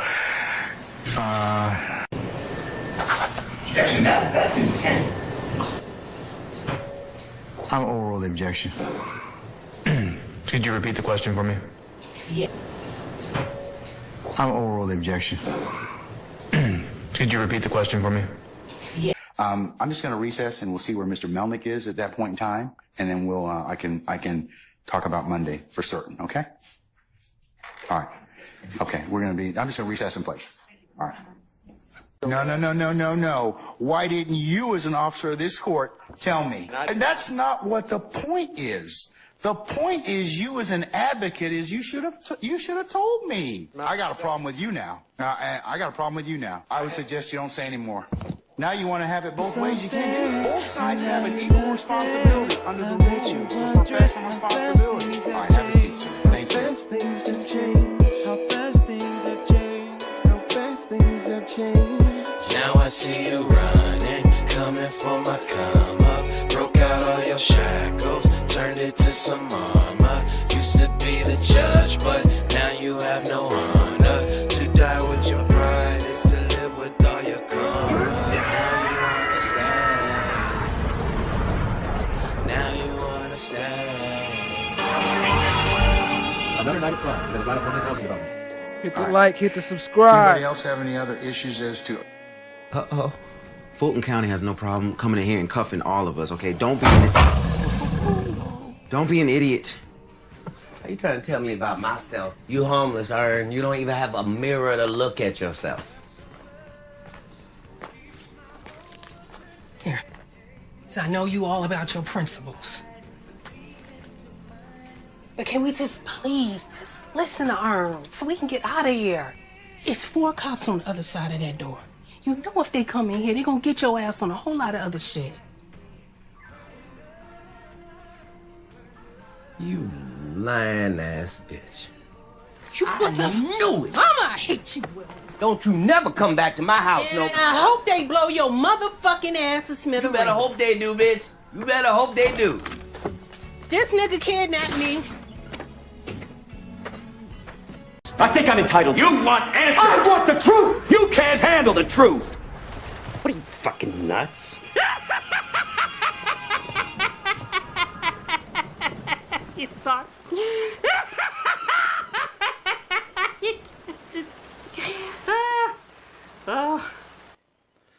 Yo, appreciate y'all being here. Shout out to all y'all for being here. Shout out to D, I see you. We wrapping it up for tonight. Shout out to Shaw Diggy. Shout out to Jesse from the Nat. Shout out Melissa Peters. Let's see who else we got. Shout out to the D's Life, the D Life, Jenny D. Shout out to who else we got? Lamar Cook. Yeah. Shout out to all y'all. Appreciate y'all being here. Catch y'all next time, family. We out. Much love. Hit the like, hit the subscribe, tap in, share with a friend.